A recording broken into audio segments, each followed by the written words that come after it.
นะฮะแล้วจากนั้นคือก็จะให้ออกอากาศอะแต่ว่าพระอาจารย์ท่านก็เมตตาเอากล้องไปตั้งตรงนั้นเลยแล้วปรากฏว่าอีป๋องก็บอกนั่นเลียวกูไม่กล้า ถ้ามาถึงตรงกลางคือกูไม่กล้าจัด กูกลัวคือกูบรรจุกระดูกเยอะมากฮะเต็มวัดเลยนะฮะเพราะฉะนั้นเนี่ยผมจึงมีญาติสนิทมิตรสหายก็ตกประมาณตอนนี้น่าจะเหลือ100 กว่าชีวิตนะไม่ใช่100 กว่าตนจาก200 กว่าตนนะฮะเพราะว่าเขาก็เก็บอัฐิของเขาเนี่ยเอาไปที่อื่นบ้างแล้วนะฮะนะแล้วก็จะมีคุณผู้ฟังมาถามว่าพี่เลียวจัดรายการเนี่ยบนวัดฝายหินนะครับเคยไหมเคยเจอไหมผมก็บอกตรงๆว่าเคยเจอนะฮะแล้วก็เป็นคนเก่าคนแก่เป็นคนเก่าคนแก่ในสมัยรัชกาลที่5เป็นเรื่องจริงฮะเป็นเรื่องจริงแล้วก็พระอาจารย์ก็รู้จักนะครับเพราะว่าตอนนั้นมันเลิกตี 3ตอนนั้นจัดรายการที่คืนถึงตี 3แล้วก็ต้องขึ้นรถขับรถลงไปที่ธรรมสถานเพราะนานๆผมจะเดินขึ้นไม่ไหวนะฮะเดินขึ้นเดินลงอย่างเมื่อวานนี้เดินโอ้โหหอบนะฮะกว่าจะขี่ไม่ไหวนะแล้วปรากฏว่าเจออาแปะคนหนึ่งใส่หมวกนะใส่หมวกหัวแหลมๆมาเนาะแล้วก็กวาดพื้นนะฮะตี 3อาแปะกวาดพื้นกวาดลานวัดอยู่ข้างหน้านะฮะก็เลยผมก็งงผมก็เลยมองดูแล้วยังทักเลยโอ้ขยันจังมากวาดลานวัดตอนตี 3เนาะ เขาก็ไม่หือไม่อือเขาก็กวาดไปผมขับรถลงไปอีกวันหนึ่งเนี่ยตอนขึ้นมาจัดรายการผมก็ถามพระอาจารย์พอดีผมเจออาแปะคนนึงกวาดลานวัดอยู่นะฮะพระอาจารย์อ๋อรู้แล้วน่าจะชื่อแปะชวนถ้าจำไม่ผิดนะฮะเป็นคนเก่าคนแก่ของวัดฝายหินนะฮะคือตายไปนานแล้วอ่ะ ตายไปตั้งแต่สมัยนั้นแล้วนะก่อนเปลี่ยนราชการด้วยซ้ำนะฮะก็เลยเป็นที่มาที่ไปว่าเจอบนวัดเลยฮะเล่าเรื่องนี้ให้ป๋องฟังไม่กล้าจัดคนเขารู้ทั้งวงการนะฮะ นะฮะก็เดี๋ยวเอาไว้ถ้ามีโอกาสผมก็คงจะนัดป๋องให้ช่วยอัดเทปหน่อยแล้วก็ส่งมาเพราะว่า2 ปีแล้วที่ป๋องไม่ส่งเสียงมาเลยนะครับคือเขาไม่ได้เป็นอะไรนะแต่เขาคิวไม่ค่อยว่างนะฮะก็จะเจอเขาอยู่ตามหน้าทีวีนะบันเทิงนะวันนี้ยังคงมีเรื่องราวที่คุณผู้ฟังถามกันเข้ามาเช่นเดิมแล้วก็ผมไปคือเมื่อช่วงเช้าฮะได้มีโอกาสเอาจริงตั้งแต่เมื่อวานนี้ยังไม่ฟื้นเรื่องของทำพิธีโอโหสิกรรมแล้วต้องตื่นแต่เช้าเลยนะฮะเพื่อที่ ผมลืมโทรศัพท์ไว้บนสถานีก็มาเอาโทรศัพท์เครื่องนั้นนะครับแล้วจากนั้นประมาณสัก8:30นะฮะก็มีกัลยาณมิตรมารับไปนะครับไปที่พระธาตุขุนแปะไม่ขุนแปะนะขุนแปะนะฮะก็เข้าทางจอมทองนะฮะเข้าไปทางวัดถ้ำตองแล้วก็เข้าไปขึ้นไปบนยอดเขาเลยนะฮะเพิ่งมารู้ว่าถ้าเลยขุนแปะไปเนี่ยเป็นสถานที่ที่ทางแอนทองผสมเนี่ยพร้อมด้วยมาริโอแล้วก็ยาย่าเขาไปถ่ายนะฮะไปถ่ายละครกันนะฮะก็วันนี้ก็เลยได้ตามรอยไปอยู่ตรงนั้นนะโอ้โหวิวสวยมากนะถึงได้บอกเฮ้ยทีมโลเคชั่นเขาเก่งมากนะฮะวันนี้ไปที่วัดพระธาตุขุนแปะนะฮะแล้วก็ได้พบกับท่านหลวงพี่ริวนะครับชื่อหลวงพี่ริวกับอีกรูปหนึ่งก็คือพระอาจารย์นำชัยนะฮะซึ่งต้องบอกว่าท่านเป็นพระถ้าผมจะใช้คำว่าพระผู้ปฏิบัติดีแล้วก็อยู่ในพระวินัยอย่างเคร่งครัดก็คงจะไม่ผิดนะเพราะว่าต้องบอกว่าพระอาจารย์ท่านเนี่ยนะฮะประหนึ่งว่า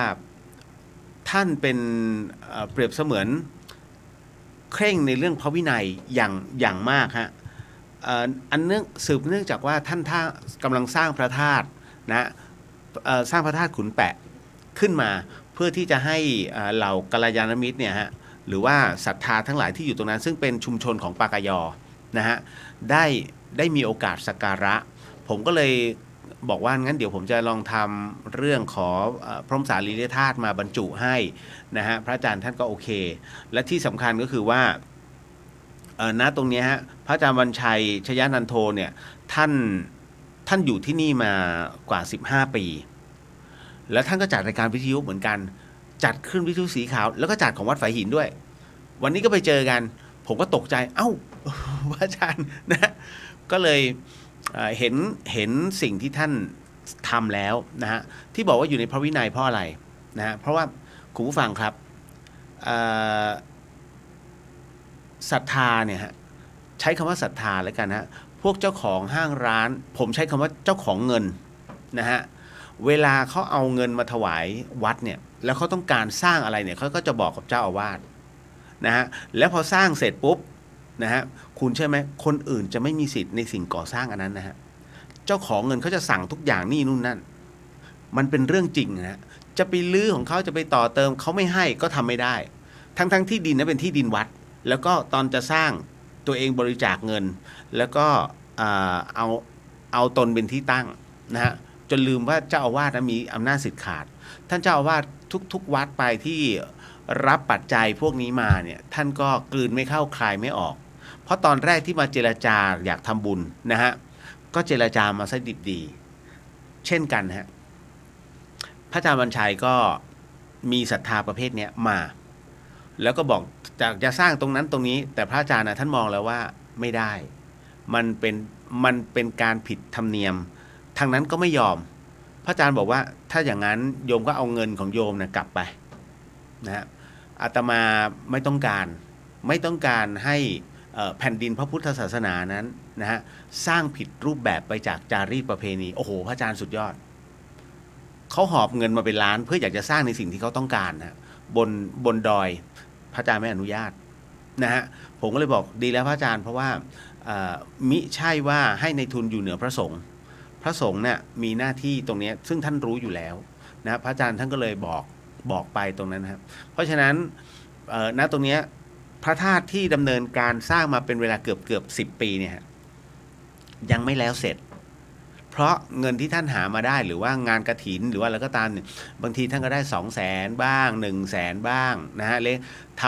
ทำมีเท่าไหร่ท่านก็ทำประมาณนั้นแล้วก็จบหยุดการหยุดเนี่ยไม่ใช่อะไรหยุดเพื่อให้ปูนมันเซ็ตตัวนะเพราะข้างบนนะอากาศมันชื้นถ้าจะต้องให้เสร็จภายในไม่กี่เดือนไม่ได้ฮะถล่มอันนี้ต้องบอกไว้ก่อนนะฮะไม่ใช่อยากจะสร้างจบก็จบเลยไม่พระอาจารย์ท่านใช้วิธีโบราณนะครับแล้วก็พอผมเห็นเจตนาของท่านแล้วผมอยากช่วย100%เลยผมบอกพระอาจารย์บอกแล้วกันว่าขาดเท่าไหร่พระอาจารย์ก็มองว่าพระธาตุนี้จะเสร็จในปีหน้าแต่ทั้งนี้ทั้งนั้นเนี่ยถ้ากฐินปีนี้ถ้าจะได้เนี่ยพระอาจารย์บอกจะทำกำแพงแก้วก่อนนะแล้วส่วนข้างบนเนี่ยถ้ามันขาดเหลือยังไงเดี๋ยวก็จะบอกผมก็เป็นอีกหนึ่งคนที่จะบอกบุญให้ผมก็เลยบอกว่างั้นพระอาจารย์เดี๋ยวทิ้งหมายเลขบัญชีไว้เพราะว่าถ้าโยมจะบอกบุญจะให้เหล่าศรัทธาเนี่ยเขาโอนเขาโดยตรงผมจะบอกว่า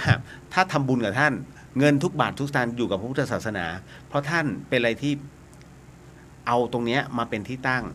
เพราะว่าตรงนั้นท่านฟาดฟันกับต่างศาสนาเยอะมากจนท่านเนี่ยชนะตรงที่ประมาณว่าผู้ที่อยู่ในผู้ที่เผยแพร่ต่างศาสนาต้องถอยฮะเพราะว่าชาวบ้านศรัทธาท่านมากท่านเป็นสามเณรนะฮะตั้งแต่เด็กเนี่ยที่วัดพระบาทห้วยต้มนะครับที่ลำพูนแต่ว่าปัจจุบันเนี่ยท่านอยู่ที่นี่ฮะที่วัดพระธาตุผมใช้ว่าพระธาตุขุนแปะแล้วกันนั่นแหละฮะแล้วก็อยู่บนดอยทั้งที่หลายๆวัดต้องการท่านไปเป็นเจ้าอาวาสท่านบอกไม่สิ่งที่ท่านบอกถ้าลงดอยไปหมดแล้วบนดอยใครจะดูแลพอท่านพูดนี้ผมนึกปึ๊กขึ้นมาเหมือนกับที่หลวงปู่มั่นเลยฮะจำได้ไหมฮะพระทุกรูปที่ไปพบหลวงปู่มั่นแล้วได้หลวงปู่มั่นเป็นครูบาอาจารย์ในการสอนพระกรรมฐานเนี่ยนะคุณผู้ฟังปรากฏว่าอย่างนี้ฮะทุกรูปเลยขอจากมหานิกายขอยติเป็นพระธรรมยุทธ์หมดแม้กระทั่งหลวงปู่แหวนสุจิโนเนี่ย เมื่อก่อนท่านก็เป็นพระมหานิกายฮะแต่พอได้เข้าพบหลวงปู่มั่นแล้วก็ฝึกนะฮะแล้วก็ได้รับฟังนะฮะปฏิปทาหลวงปู่มั่นรวมไปถึงในเรื่องของสมาธิแล้วก็คำสอนขอยติหลวงปู่มั่นก็อนุญาตแต่มีเพียงรูปเดียวฮะที่หลวงปู่มั่นขอไว้แทนที่ลูกศิษย์จะขอไม่อันนี้อาจารย์ขอนั่นก็คือหลวงพ่อชาสุภัทโทครับหลวงพ่อชาสุภัทโทนั้นเป็นหนึ่งเดียวที่เป็นศิษย์หลวงปู่มั่นแล้วเป็นมหานิกายตอนแรกเนี่ยฮะตอนแรกนั้นก็คือหลวงพ่อชานั้นจะขอยติเป็นพระธรรมยุทธ์หลวงปู่มั่นเนี่ยเป็นต้องบอกว่าเป็นพระสุปฏิปันโนซึ่งเป็นครูบาอาจารย์นะเป็นครูบาอาจารย์ใหญ่เลยนะฮะพ่อแม่ครูบาอาจารย์แบบเริ่มเลยฮะท่านมีญาณอย่างรู้ท่านก็มองแล้วล่ะว่าไม่สมควรท่านก็เลยขอนะหลวงพ่อชาไว้ว่าท่านชาถ้าท่านยัตติเป็นธรรมยุทธ์หมดแล้วมหานิกายล่ะนะฮะแล้วมหานิกายตรงไหนจะเคร่งนะฮะเพราะตอนนั้นเนี่ยมหานิกายหลาหลวมมากต้องบอกเลยครับเพราะทุกอย่างอารมณ์อร่วยตามญาติโยมหมดมันจึงทำให้พระวินัยหย่อนจึงเป็นที่มาของวัดหนองปลาพงเนี่ยจึงเป็นหนึ่งเดียวณขณะนั้นนะณขณะจึงเป็นหนึ่งเดียวที่นำพระวินัยเป็นหลักซึ่งหลวงปู่มั่นน่ะท่านยึดมากในเรื่องของพระวินัยดังนั้นท่านจะเห็นว่าพระมหานิกายเนี่ยสายหนองประพงจึงยึดตรงนี้เป๊ะหมดทุกอย่างนะฮะหลวงพ่อท่านผมนึกถึงเลยอ๋อที่ท่านบอกถ้าท่านไปอยู่นะฮะไปอยู่ในเมืองแล้วพระที่ไหนนะอย่างท่านเนี่ยผมบอกว่าใช้คำว่าพระดีๆแล้วพระดีๆนะบนดอยใครจะดูแลชาวบ้านก็ไปศรัทธาศาสนาอื่นกันหมดเลยนะฮะเพราะฉะนั้นมันต้องกระจายฮะท่านถูกนิมนต์ไปหลายวัดมากแต่ท่านไม่ไปขออยู่บนดอยนะฮะเพื่อที่จะเรียกว่าอบรมสั่งสอนนะฮะคือบนดอยเนี่ยเขาก็จะถือผีเป็นหลักเลยฮะยังมีอยู่นะฮะปัจจุบันยังมีอีกเยอะนะที่ชาวบ้านนั้นถือผีเป็นหลักนะฮะแล้วก็บูชาต่างศาสนาจนกระทั่งท่านฟาดฟันคนต่างศาสนาแต่ว่ามีผู้นำที่เป็นพุทธอยู่คนเดียวแล้วคนต่างศาสนาเนี่ยก็เหมือนกับว่ามาลองภูมิท่านจนท่านตีกลับไปก็เรียกว่าตีพ่ายด้วยธรรมะของพระพุทธเจ้านะณตรงนั้นเองเนี่ยก็เลยเป็นที่มาที่ไปว่าเฮ้ยต้องช่วยท่านนะฮะเพราะว่าอันเนี้ยพระธาตุการสร้างพระธาตุเป็นเรื่องสำคัญนะฮะผมอยากจะเล่าเรื่องหนึ่งให้ฟังซึ่งหลายๆท่านรับรู้อยู่แล้วนะฮะขอเล่าอีกแล้วกันนะฮะก็คือว่าในสมัยพระเจ้าอโศกมหาราชเห็นไหมฮะหลังจากที่องค์พระสัมมาสัมพุทธเจ้านั้นได้นิพพานไปแล้วทุกคนก็จะแย่งเอาเพราะกระดูกของท่านเนี่ยแม้กระทั่งเทวดาก็ไม่เว้นนะฮะเพราะฉะนั้นในส่วนของพระบรมสารีริกธาตุจึงถูกแบ่งออกไปนะฮะทุกภพทุกภูมิโดยเฉพาะอย่างยิ่งภพมนุษย์นะฮะจนกระทั่งแต่ไม่มีการทำอะไรนะคือเอาไว้เป็นพุทธบูชาใส่พระอบบูชาไว้นะฮะตามเมืองต่างๆเจ้าเมืองต่างๆนะนำไว้บูชาให้ประชาชนได้สักการะบูชานี่คือกระดูกขององค์พระศาสดาจนกระทั่งมาในสมัยพระเจ้าอโศกมหาราชพระเจ้าอโศกมหาราชจึงนะฮะรวบรวมนะฮะพระบรมสารีริกธาตุแล้วก่อสร้างเป็นเจดีย์ขึ้นมานะฮะโดยเจดีย์นั้นเนี่ยคือกองดินธรรมดาที่ก่อขึ้นมาแต่ฝังพระบรมสารีริกธาตุลงไปในพื้นดินนะฮะเพื่อให้ได้รับรู้ว่านี่คือแผ่นดินทางพระพุทธศาสนาหลังจากนั้นนะฮะการเวลาผ่านมาผมยกตัวอย่างท่านพ่อลีนะฮะแห่งวัดอโศการามนะฮะปัจจุบันนี้ที่ท่านเห็นมหาเจดีย์ที่วัดอโศการามนะฮะลองไปดูได้ที่สมุทรปราการนะฮะที่วัดอโศนะฮะก่อนหน้าที่จะเป็นมหาเจดีย์นะฮะในปัจจุบันได้เนี่ยในสมัยนั้นเองเนี่ย เนื่องจากว่าอุโบสถนะครับของวัดอโศเนี่ยร้าวนะฮะแล้วสิ่งที่หลวงพ่อท่านพ่อลีเนี่ยอยากจะทำจริงๆก็คืออยากจะสร้างเจดีย์นะเพื่อบรรจุพระสารีริกธาตุเอาแล้วไว้กราบไหว้นะฮะแต่คราวนี้ทั้งนี้ทั้งนั้นกรรมการวัดน่ะขอ นะฮะขอให้สร้างอุโบสถก่อนแต่ท่านพ่อลีก็บอกแล้วว่าขอสร้างเจดีย์จึงเกิดการซาวเสียงขึ้นมาเกิดการซาวเสียงปรากฏว่าคณะกรรมการทั้งหมดนะฮะรวมถึงพระในวัดก็เห็นเช่นพ้องต้องกันว่าควรจะสร้างอุโบสถก่อนท่านพ่อลีก็ไม่ได้ว่าอะไรฮะนะจนกระทั่งตกล่องนะฮะตกลงนะเป็นที่เรียบร้อยว่าจะทำการบูรณะนะอุโบสถใหม่นะก็เริ่มทำการบูรณะในขณะที่ทำการบูรณะไปนั้นท่านพ่อลีก็บอกกับเรียกว่าลูกศิษย์ลูกหานะฮะที่อยู่ตรงนั้นบอกว่าหลังจากที่ได้อุโบสถนั้นได้เสร็จลงเนี่ยท่านก็จะไปนะฮะคำว่าไปของท่านหมายถึงว่าละสังขารนะก็คือท่านก็จะไปแล้วนะฮะรับนิมนต์เทวดาไว้แล้วทุกผู้ทุกนามนะแม้กระทั่งพระด้วยกันเนี่ยก็คิดว่าท่านพ่อลีแย่เล่นจนกระทั่งวันที่อุโบสถเสร็จปุ๊บเนี่ยท่านพ่อลีก็จะเรียกทุกคนมานะฮะเรียกว่าแจกจ่ายหน้าที่กันเป็นที่เรียบร้อยนะฮะท้ายที่สุดนะฮะท่านพ่อบอกว่าหลังจากนี้ไปอีก3 วันเนี่ยท่านจะละสังขารตอนแรกทุกคนก็ยิ้มคิดว่าหลวงพ่อพูดเล่นหลวงพ่อเทศบอกว่าเป็นเรื่องจริงนะมีความจำเป็นต้องไปเพราะถ้าตอนนั้นนะทุกคนบอกว่าถ้าทุกคนเห็นพ้องต้องการว่าให้สร้างเจดีย์ก่อนท่านจะไม่ละสังขารนะฮะแต่พอทุกคนเห็นพ้องต้องการว่าจะสร้างอุโบสถท่านก็ไม่ได้ว่าอะไรท่านหลวงพ่อท่านก็เลยบอกว่าอุโบสถเนี่ยสร้าง10 หลังก็ไม่เท่ากับการสร้างเจดีย์เพียงองค์เดียวฮะนั่นคือเอาไว้อัฐิธาตุขององค์พระสัมมาสัมพุทธเจ้าครูบาอาจารย์พระศาสดานะฮะซึ่งเป็นผู้ที่เริ่มต้นศาสนาพุทธเลยแต่ศรัทธาทั้งหลายกลับไปมองเห็นอุโบสถซึ่งไม่จำเป็นอุโบสถต้นไม้ก็ได้อะไรก็ได้ที่ปักเป็นพัทธสีมาเป็นอุโบสถได้หมดนะฮะในสมัยของพระพุทธเจ้าเองก็ไม่มีอุโบสถนะฮะเขามีแต่คำว่าสำนักนะฮะดังนั้นเนี่ยเมื่อทุกคนเข้าใจในทิศทางเดียวกันแบบผิดๆท่านพ่อก็ไม่ได้ว่าอะไรผลสุดท้ายหลังจากนั้นวันที่3ท่านละสังขารจริงๆครับนะฮะก็คือเป็นเหตุให้ทุกคนก็เสียใจเรื่องของเรื่องก็เป็นเช่นนี้ผมถึงได้บอกว่าพระอาจารย์คิดถูกแล้วฮะที่สร้างเจดีย์ก่อนผมเห็นด้วยนะฮะจะสร้างศาลาหรือสร้างอุโบสถที่หลังได้เลย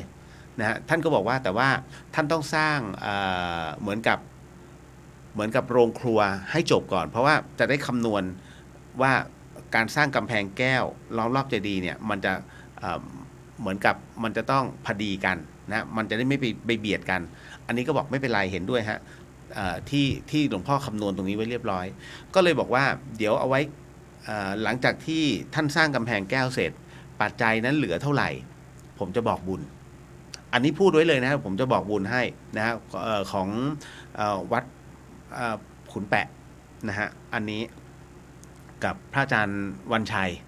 นะชยนันโทนี่แหละฮะที่มาที่ไปส่วนอีกรูปหนึ่งฮะหลวงพี่ริวเนี่ยก็ต้องบอกว่าท่านชื่อว่าพระบวรศรีท่านก็ไปสร้างสำนักสงฆ์เอาไว้ที่บ้านห้วยเดือนะครับที่แม่เสลียงนะฮะต้องเรียกว่าตำบลเสาหินถ้าพูดถึงตำบลเสาหินออฟโรดทุกคนเนี่ยชอบเลยบ้านเสาหินเนี่ยโหดมากหลวงพี่ไปสร้างได้เนี่ยผมช่วยใจขาดเช่นกันคือตอนนี้ท่านต้องการเครื่องปั่นไฟนะฮะก็เดี๋ยวจะต้องทำบุญแสงสว่างอีกรอบหนึ่งอะนะฮะคือเรียกได้ว่ามันโหดตรงที่ว่าต้องข้ามลำน้ำไป30 กว่าลำน้ำนะฮะผมไม่ได้พูดเล่นถ้าท่านใดอยู่ที่จังหวัดเชียงใหม่ลองถามกันได้หรือว่าเปิด GPS หรือว่าจะเปิด Google Earth ดูได้ที่บ้านเสาหินสุดๆฮะถ้าจะข้ามไปตอนนี้ข้ามไม่หมดสิทธิ์ตอนนี้น้ำมันท่วมทางทั้งหมดมันเปลี่ยนทางทั้งหมดทางไปบ้านเสาหินจะเปลี่ยนทุกปีฮะเพราะกระแสน้ำมันพัดแล้วทำให้เส้นทางเปลี่ยนออฟโรดเองยังต้องหยุดเลยฮะเพราะว่ามันบางทีท่วมทั้งคันอ่ะแต่ถ้าไปได้ก็คือไปได้เพราะผมเคยไปแล้วครั้งหนึ่ง โหดมากฮะโหดจริงนะครับต้อง4x4เท่านั้น4x2ไม่ได้เรียบร้อยรถตู้จบแล้วจบตั้งแต่ปากทางรถตู้รถเก๋ง ก็เลยบอกว่าที่นู่นไม่มีไฟนะไม่มีน้ำมันต้องใช้พลังโซลาร์เซลล์เพราะมันติดชายแดนเลยนะฮะติดน้ำเมยนะครับก็เลยบอกว่าไม่เป็นไรฮะเดี๋ยวผมจะดูในเรื่องของเครื่องปั่นไฟให้นะครับก็รับธุระตรงนี้มาหลวงพี่ทั้งงกก็โมทนาสาธุเพราะว่าจะได้ก่อสร้างเพราะท่านสร้างตอนนี้เป็นรูปหลังคาเป็นที่เรียบร้อยแล้วท่านไม่ต้องการอะไรมากมายก็คือสร้างพื้นที่ตรงนั้นน่ะให้ดูว่านี่คือวัดก็พอนะก็เลยวันนี้เป็นงานบุญใหญ่ที่ไปถึงที่แล้วก็ไปสำรวจแล้วก็ถ่ายภาพมาเป็นที่เรียบร้อยนะฮะจบการรายงานข่าวบุญ ต้องมีข่าวบุญบ้างมันมีแต่ข่าวฆ่ากันตายมีแต่ข่าวอะไรก็ไม่รู้ นะฮะวันนี้ขออนุญาตเดี๋ยววันนี้เหมือนเดิมเนาะเราคงไม่ลืมในเรื่องของกรรมฐานน้ำเย็นกันนะฮะก็เช่นเดิมแล้วก็ที่สำคัญนะฮะก็คงจะหนีไม่พ้นในเรื่องของคำถามนะฮะมากมายที่ยังคงมีอะไรอีกให้เราตอบกันเยอะ นะฮะเดี๋ยวขออนุญาตนะครับขอทักทายก่อนวันนี้มันได้ทั้งสองหน้านะสองเว็บก็คือพุทธิสิทธิ์กับเรียวเดอะเฮียนกล้องนี้เนาะนะฮะขออนุญาตนิดนึงฮะเดี๋ยวทักทายก่อนเดี๋ยวฮะผมทดสอบในการคีย์กันนะฮะของเรียวเดอะเฮียนโอเคใช้ได้เพราะมันขึ้นมาตรงนี้ฮะน่าจะกลัวใช่ไหมฮะไอตัวนี้ หลายๆท่านบอกอุ้ยน่ากลัวเปรตอยู่ข้างหลังทักทายพี่วรันทรสวัสดีค่ะคุณเลียวสวัสดีครับพี่นะฮะน้องณภัทรมนนะฮะกราบสวัสดีครับพี่เลียวใช้คำว่ากราบเลยเหรอ เจริญพร พี่สุวรรณยานะฮะพี่สุวรรณยาสวัสดีค่ะสวัสดีครับนะฮะใช่ไหมพี่สุวรรณยาใช่ป่ะพี่มาลีสวัสดีค่ะรายงานตัวค่ะสวัสดีฮะพี่มาลีนะครับคุณย่าสโหนสวัสดีค่ะคุณเลียวสวัสดีฮะคุณย่าสโหนนะฮะก็เรื่อยๆฮะมาเรื่อยๆคุณจินชาสวัสดีค่ะคุณเรียวฉากเฮี้ยนจริงจัง นะฮะก็เป็นอะไรที่สลับสับเปลี่ยนไปมาฮะครับคุณนพคุณผมอ่านผิดป่ะนะฮะสวัสดีค่ะคุณเรียวสวัสดีครับนะฮะก็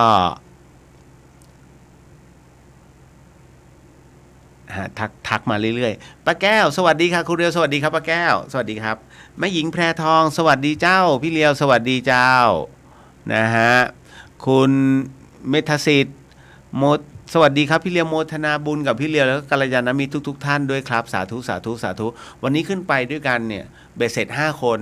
นะฮะหนึ่งในนั้นก็มีน้องโฉมก็โฉมเนี่ยมารับผมแล้วก็ไป นะฮะแล้วก็คุกคักกันนะพอดีว่าก็มีหนานโหน่งใช้คำว่าหนานโหน่งเป็นผู้ขับรถให้นะครับ4x4นะฮะไปถึงวัดเลยนะฮะคุณจินชาโมทนาสาธุกับกุศลเจตนาปฏิปทาของพระอาจารย์แล้วก็คุณเรียวสะพานเชื่อมบุญนี้นะคะสาธุครับนะฮะ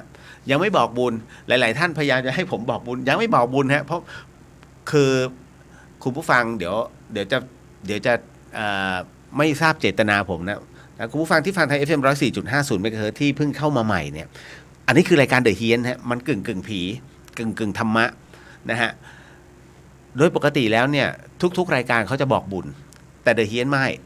นะฮะทำไมจึงเป็นเช่นนั้นเพราะว่าคือถ้าผมบอกเนี่ยอันนี้ผมไม่เกี่ยวกับผู้ที่รู้อยู่แล้วนะฮะอันนี้คือสมาชิกใหม่ที่เพิ่งเข้ามาฟังเนี่ยถ้าผมไม่แน่ใจว่าอันที่หนึ่งเจตนารมณ์ของผู้สร้างเป็นอย่างไรนะฮะอันที่สองก็คือว่าดูแล้วเนี่ยประมาณว่าจะใช้คำว่ากะโหลกกะลาก็อะไรอยู่ นะคือบางทีแค่บอกไปเนี่ยอันนี้ไม่ทำนะฮะผมจึงต้องไปถึงที่ก่อนแล้วพอเห็นเสร็จปุ๊บแล้วได้พูดคุยเจตนา อันแท้จริงเนี่ยซึ่งมองแล้วเป็นไปได้ผมช่วยเต็มที่เนี่ยฮะอย่างของหลวงพ่อท่านเนี่ย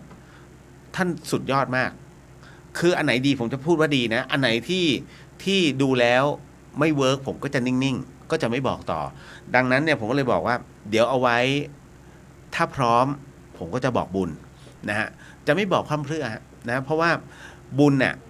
ถ้าทำแล้วคนทำต้องได้เยอะมิใช่แบบบุญประปายคือถ้าบุญประปายอย่างเช่นหยอดตู้ตรงนี้นะฮะพระเนรในวัดเอาไปเทรวมกันจะแยกทำไมนะอันนี้เป็นทุนการศึกษาอันนี้ค่าน้ำค่าไฟอันนี้เป็นภาติกรรมสงฆ์คือเขียนไปเรื่อยแต่ว่าไม่ได้แยกไงนะฮะมันก็เลยไม่ต่างอะไรกับการที่เลี่ยไรผมก็เลยไม่เอาให้ชัวร์นะฮะเพราะเป็นอะไรที่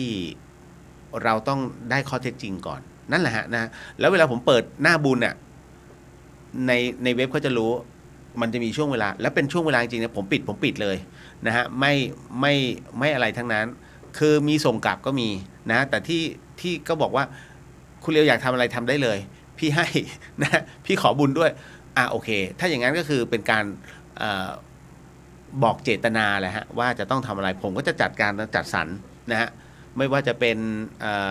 อะไรล่ะภัตตาหารสงฆ์อาพาธนะฮะตึกสงฆ์อาพาธรวมไปถึงในเรื่องของมูลนิธิต่างๆมันก็จะแยกผมก็จะแยกตึกมันไม่เยอะแต่ให้ทำเรื่อยๆนั่นแหละครับที่มาที่ไปนั่นเองต่อมานะครับนิดหนึ่งอันนี้คุณแสนสุขสวัสดีค่ะพี่เลียวสวัสดีครับผมนะฮะติ๊กให้แล้วนะติ๊กว่าเราทักทายกันแล้ว เอากุ๊บกิ๊บมาไงสวัสดีครับพี่เลียวสวัสดีจ้ากุ๊บกิ๊บเอาติ๊กให้อีกนี่นะเอายังไงเนี่ยเอามันแฮงกุ๊บกิ๊บพี่ติ๊กไม่ได้เว้ยมันแฮง ตามมาด้วยอันนี้ไปแล้วนะอันนี้แม่หญิงแพทองทักกันไปแล้วคุณกนิกาสวัสดีค่ะคุณจัญญาสวัสดีค่ะคุณเรียวขอบพระคุณมากฮะคุณจัญญาแล้วก็คุณเหลงนะฮะคุณจินชาก็อารมณ์ประมาณว่าคือเมื่อวานเนี่ยผมหนักมากถ้าสังเกตสีหน้าผมมันเริ่มไปแล้วมันกำลังมันหมดนะฮะแล้วก็คือพิธีโอศีกรรมแล้วก็มาทำซ้ำแล้วก็มันก็บึบผมก็โอ้ยอ่อนแรงแล้วจิตมันหลุดแล้วนะผมเริ่มพูดไม่รู้เรื่องเมื่อวานเนี้ยถ้าดูเทปหลังๆผมจัดได้แค่ชั่วโมงครึ่งไม่ไหวเลยฮะน็อกเลยแล้วพอถึงห้องน็อกจริงๆน็อกเลยมาตื่นอีกทีตอน6:30ฮะนอนตี 2นะตื่น6:30นะเพราะว่าต้องเตรียมตัวขึ้นดอยฮะแต่กำลังมันยังไม่ฟื้นไงก็จะขึ้นไปแล้วก็หลับก็ในรถก็เกรงใจน้องมัน ก็อดทนเพิ่งจะมาได้หลับตอนผมลงมาถึงข้างล่างเนี่ย1:00นะฮะก็ได้นอนตอน20:30จนถึง3:00นะฮะครึ่งชั่วโมงนะฮะแล้วก็ยาวเลยนะฮะขึ้นมาบนนี้นะฮะแล้วก็มาถึงต่อมาอันนี้บอกให้ฟังว่ามันจะต้องคือมันสมบุกสมบันพอสมควรฮะอันนี้ขอบพระคุณมากก็คุณจัญญากับคุณจินชาเนี่ยจะถามผมตลอดเป็นยังไงบ้างฟื้นหรือยังผมก็บอกตรงๆว่ายังไม่ฟื้นนะแต่ตอนนี้โอเคแล้วนะฮะคุณจันสวัสดีค่ะสวัสดีครับผมกระแสบุญสวัสดีค่ะคุณเรียวโมทนาบุญด้วยค่ะโมทนาสาธุครับนะฮะแล้วก็คุณปอสวัสดีครับพี่เลียวสวัสดีครับผมนะฮะคุณปุณณิสานะฮะสวัสดีครับคุณเรียวสวัสดีฮะอันนี้ครอบครัวตัวกลมใช้คำนี้เนี่ยน่ากลัวนะฮะคอเลสเตอรอล เพราะผมก็กลม ครอบครัวตัวกลมสวัสดีครับพี่เลียววันนี้หยุดขายหมูปิ้งเลยได้มีเวลาเข้ามาฟังพี่เลียวค่ะน่ารักมากเป็นไงบ้างตกลงไปโรงพยาบาลแล้วใช่ไหมอยู่ที่ตอนนี้อยู่กรุงเทพใช่ไหมฝากฮะบอกสันดูแลกันดีๆเนอะ อันนี้พี่เจี๊ยบนะฮะสวัสดีค่ะน้องเรียวสวัสดีครับพี่นะครับ คุณบูนสวัสดีครับพี่เลียวสวัสดีฮะนะฮะอันนี้น้องจอยสวัสดีครับพี่เลียวสวัสดีค่ะนะฮะก็ทักทายนะครับแล้วก็กุ๊บกิ๊บยังไงกุ๊บกิ๊บว่าไงเนี่ยรู้สึกเศร้าใจค่ะพี่เลียวทะเลาะกับเพื่อนค่ะมันเป็นธรรมดาฮะเพื่อนเนี่ยนะฮะมันมีทั้งเพื่อนดีเพื่อนผู้หวังดีประสงค์ร้ายเพื่อนผู้หวังดีประสงค์ดีแล้วก็เพื่อนที่แค่พอพูดคุยพอผ่านไปนะต้องเลือกดูดีๆแต่ถ้าทะเลาะกันเนี่ยมันก็มีบ้างลิ้นกับฟันแต่ท้ายที่สุดแล้วเนี่ยเราอยู่ด้วยตัวเราก่อนนะฮะแล้วก็มาพิจารณาว่าตกลงใครผิดเพราะอะไรถามเองตอบเองให้ได้ก่อนนะฮะก่อนที่ไปคุยกับเพื่อนอีกครั้งหนึ่งนะฮะว่าเราผิดจริงหรือเปล่าถ้าเราผิดโอเคเราก็ยอมรับผิดแต่ถ้าเราไม่ผิดนะฮะแล้วเพื่อนมันอยากให้เราผิดก็ไม่เป็นไรก็ขอเป็นผิดนะเราก็น้อมรับผิดไปแล้วก็บอกไปเฮ้ยขอโทษนะนะฮะมันก็ไม่เกิดอะไรขึ้นยกเว้นว่าเขามีตัวมานะตัวทิฏฐิตัวเป้งเลยฮะซึ่งเขาตั้งธงไว้แล้วว่าจะต้องทะเลาะแล้วก็ชังเราเหมือนกับคนที่ชอบยืมตังค์คนที่ยืมตังค์คนเนี่ยเขาจะตั้งธงไว้แล้วครึ่งหนึ่งคือกูไม่มีจ่ายอีกครึ่งหนึ่งก็คือพร้อมตัดเพื่อนแต่มาสแกนเห็นนะฮะว่าอ๋อคนนี้เนาะยืมตังค์ได้นะฮะมันก็เป็นที่มาที่ไปเนี่ยฮะอันนี้ก็เลยบอกกล่าวไว้ก่อนเนาะเจอราร์ดสวัสดีครับพี่เลียวสวัสดีครับนะฮะหมดแล้วครอบครัวตัวใช่ค่ะตอนนี้อยู่กทมเจ้าทำธุระเสร็จแล้วกลับพรุ่งนี้โมทนาสาธุขับดีๆนะเพราะว่าฝนตกหนักมากนะฮะที่ระหว่างวันนี้เชียงใหม่ก็โอเคเอาการอยู่เหมือนกันนะครับมารีบกลับมาขาย นะก็ทักทายกันหมดแล้วเนาะเดี๋ยวคราวนี้เรามาคือหลายท่านก็อาจจะเบื่อแต่อย่าเบื่อเลยครับผมบอกเลยว่าการทำกรรมฐานเนี่ยหรือว่าเข้าสมาธิน้ำเย็นเนี่ยนะครับเข้าเป็นหมู่พร้อมกันมันสนุกมากถ้าสมมุติว่าเราสามารถรวมจิตให้เป็นหนึ่งได้ให้มันมีความเย็นให้มันว่างในท้องของเราเนี่ยนะฮะณตรงนั้นคุณจะรับรู้ทันทีว่าเฮ้ยจิตเราได้พักแม้จะช่วงเวลาสัก1 นาทีก็ได้พักคุณจะมีกำลังกลับมาเยอะมากนะฮะแต่เมื่อวานนี้ของผมมันหนักตรงที่ว่ามันดึงแล้วไม่กลับ บอกแล้วครับว่าผมไม่อาจเอื้อมไปเป็นวิปัสสนาจารย์แต่ว่าจะบอกกรรมวิธีว่าเวลาขึ้นกรรมฐานภายใน1 นาทีเขาทำกันยังไงนั่นคือเป็นสูตรของหลวงพ่อเยื้อนขันติพะโลนะแห่งวัดเขาศาลานะอาตุละฐานจาโรนะครับที่อำเภอบัวเชษฐ์จังหวัดสุรินทร์มีโอกาสไปหาท่านก็จะดีฮะหลวงพ่อเยื้อนท่านน่ารักมากแล้วก็เมตตาทุกคนเอาละ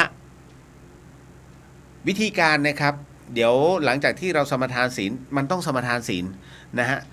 หลายๆท่านอาจจะสงสัยเฮ้ยพี่เลียวทำไมสมทานศีลอะไรบ่อยๆต้องสมทานฮะเพราะถ้าคุณนั่งสมาธิแล้วมันหลุดขึ้นไปโดยที่ไม่มีศีลครอบไปเนี่ยยุ่งเลย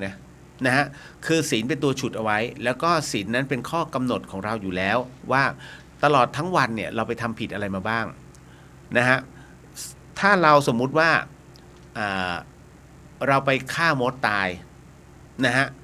ก็ฆ่าแล้วผิดศีลแล้วผิดศีลก็ต่อศีลนะแต่ถ้ามดตายมันจะฟื้นไหมล่ะมันก็คงไม่ฟื้นเพราะฉะนั้นก็โมทนาบุญให้มันก็ทำไปแล้วถูกไหมฮะเอาละฮะถ้าเป็นเช่นนั้นเสร็จปุ๊บหลังจากที่สมทานศีลเป็นที่เรียบร้อยนะครับก็เตรียมน้ำเย็นเอาไว้สักแก้วหนึ่งนะครับแล้วหลังจากนั้นเนี่ยผมบอกว่าดื่มเราก็ดื่มไปเสร็จปุ๊บให้น้ำเย็นเนี่ยมันลงไปทันทีทันใดในคอนะครับแล้วก็ตามความเย็นนั้นไปดูว่าน้ำเย็นเนี่ยมันไปหยุดตรงไหนให้น้ำเย็นคือโจรมันจะไปหยุดที่ท้องน้อยมันจะไปหยุดที่ลิ้นปีมันจะไปหยุดตรงสะดือช่างมันแต่ให้มันหยุดพอมันหยุดเสร็จปุ๊บคราวนี้ค่อยๆหลับตาแล้วสติตามไปสติก็คือตัวสมาธินะฮะเอาตามความเย็นไปพอถึงตรงที่ความเย็นปุ๊บคุณพยายามจับมันให้ได้จับความเย็นให้ได้เอาสติไปจับนะตัวนี้คือสมาธิเลยพอสมาธิพอมาจับตรงความเย็นเสร็จปุ๊บมันจะกลายเป็นความว่างโดยอัตโนมัติโดยไม่ต้องบอกเฮ้ยนี่คือสตินี่คือสมาธิไม่ใช่มันคือความว่างเพราะคุณไม่ได้คิดอะไรแล้ว เพราะมันรู้สึกแล้วว่าเราเลี้ยงตัวสมาธิไว้ในตรงท้องน้อยเป็นที่เรียบร้อยมันว่างจริงๆ1 นาทีเท่านั้นวันนี้เราจะนั่งกันแค่3 นาทีพอเนาะนะฮะในขณะเดียวกันเนื่องจากว่าผมก็ต้องบอกกติกาก่อนออนแอร์สดด้วยไปทั่วโลกด้วยนะฮะทำผิดก็อายเขาทั่วโลกนะผมก็เตรียมปีไปแล้ว คุม นะฮะถ้าเราทำไม่ดีทำผิดนะฮะก็อายเขา นะและที่สำคัญก็คือว่ามันออกอากาศพร้อมกับในทางสถานีวิทยุด้วยเราก็ต้องพูดแล้วก็บรรยายภาพตามไปด้วยนะฮะก็ต้องขออนุญาตแล้วกันแต่เมื่อเราเข้าสมาธิได้แล้วเนี่ยคำว่าเสียงพูดหรือว่าเสียงรบกวนแทบจะไม่มีเลยเพราะจิตมันจะไปคลองอยู่ตรงท้องน้อยแถวบ้านเล็กพุงนะฮะในขณะเดียวกันถ้ามันแวบมันก็แวบก็ปล่อยให้มันแวบตามไปแล้วก็เดี๋ยวมันก็ดึงกลับมามันจะกลับมาที่พุงเหมือนเดิมมันเป็นอย่างนั้นจริงๆจะบอกว่านั่งสมาธิมีรถผ่านแล้วสมาธินั้นจิตมันจะไม่ไปตามเสียงอันนั้นโกหกครูบาอาจารย์ก็บอกอันนั้นมันโกหก มันไม่ใช่หรอกนอกจากแบบดับไปเลยเงี้ยนะฮะอันนี้อีกเรื่องหนึ่งแต่อย่างเราเนี่ยยังไงก็ตามแต่ตามเสร็จปุ๊บเนี่ยมันเขาจะกลับมาโดยอัตโนมัติก็คือเราระลึกอยู่แล้วว่ามันเย็นที่ท้องน้อยเขาก็จะกลับมาไปกลับแบบนี้เร็วมากฮะนี่คือตัวจิตการทำงานของจิตเนาะเพราะฉะนั้นเดี๋ยวเราจะมานั่งสมาธิพร้อมกันนะฮะกับตรงนี้นะฮะพร้อมไหมนะฮะถ้าพร้อมแล้วเดี๋ยวขออนุญาตนะนำสมทานศีลก่อนเนาะนะครับแล้วหลังจากนั้นเราก็จะมาว่ากันนะครับด้วยทั้งหมดทั้งมวลในเรื่องของการนั่งสมาธิถ้าพร้อมแล้วขออนุญาตนำนะฮะสาธุสาธุสาธุตั้งนะโม3 จบนะใครที่ว่าไม่ได้น้อมจิตตามนะฮะเป็นพอเรามีพระรัตนตรัยเป็นที่พึ่งเนาะสาธุครับนะโมตัสสะภะคะวะโตอะระหะโตสัมมาสัมพุทธัสสะนะโมตัสสะภะคะวะโตอะระหะโตสัมมาสัมพุทธัสสะนะโมตัสสะภะคะวะโตอะระหะโตสัมมาสัมพุทธัสสะพุทโธธัมโมสังโฆศีลข้อ 1ไม่ฆ่าสัตว์ศีลข้อ 2ไม่ลักทรัพย์ศีลข้อ 3ไม่ประพฤติผิดในกามศีลข้อ 4ไม่พูดเท็จศีลข้อ 5ไม่ดื่มสุราและของมึนเมาบัดนี้ข้าพเจ้าตั้งใจรักษาศีลแล้วบัดนี้ข้าพเจ้าคือผู้มีศีลข้าพเจ้าผู้มีศีลละอายต่อการทำความชั่วกลัวต่อผลของบาปกรรมข้าพเจ้าผู้มีศีลมีหิริโอตปะมีกายเป็นมนุษย์มีใจเป็นเทวดาเป็นมนุษย์เทโวเข้าถึงความเป็นสหายกับเหล่าเทวดาทั้งหลายณบัดนี้ข้าพเจ้าทั้งหลายขออดโทษลดกรรมที่ข้าพเจ้าประมาทพลาดพลั้งในช่วงวันนี้ลงในฉับพลันและขอให้กรรมดีที่ข้าพเจ้าหรือเหล่ากัลยาณมิตรได้ทำไว้นั้นขอจงมาแทรกส่งผลบุญนี้ให้ข้าพเจ้าได้มีความสุขและประสบผลสำเร็จตลอดไปเทินสาธุสาธุสาธุอนุโมทามินะฮะเรามีศีลเป็นตัวครอบแล้วไม่ต้องกลัวพร้อมแล้วฮะ สำหรับท่านใดที่มีน้ำนะมีน้ำเย็นเอาไว้ข้างตัวนะฮะก็เตรียมตัวใครที่ไม่มีอันนั้นเขาเรียกว่าเริ่มเป็นระดับพระการแล้วฮะเขาไม่จำเป็นต้องดื่มแล้วเพราะเขาดื่มแค่ครั้งเดียวแล้วพอระลึกถึงความเย็นจะจับทันทีนะฮะส่วนน้องๆที่อยู่ทางบ้านนะครับถ้าอยากจะทดลองว่าทำไมฝรั่งจึงชอบมาเข้าคอร์สเมดิเทชัน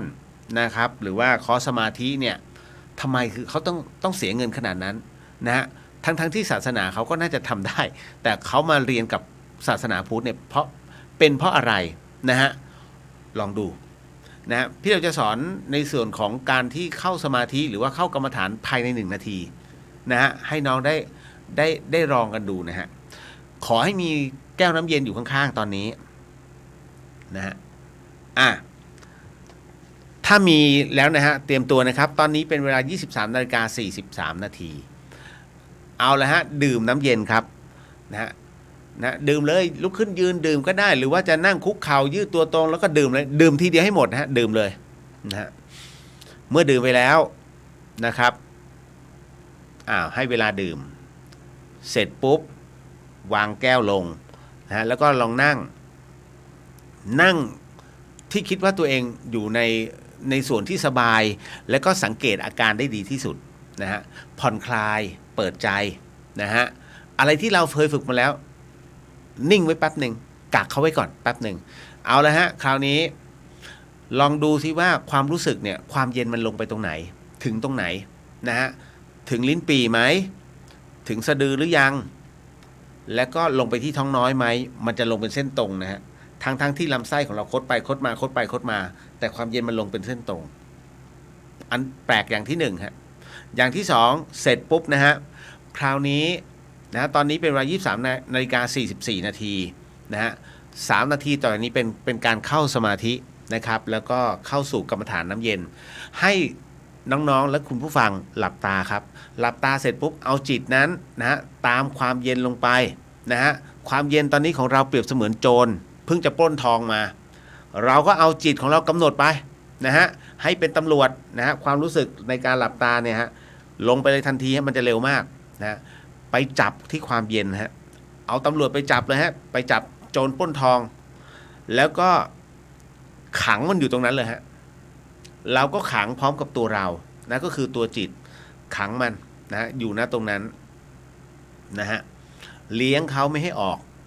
นะฮะไม่ให้ออกไปนอกเฟรมท้องน้อยนะครับเลี้ยงตัวสมาธิตัวนี้นะครับ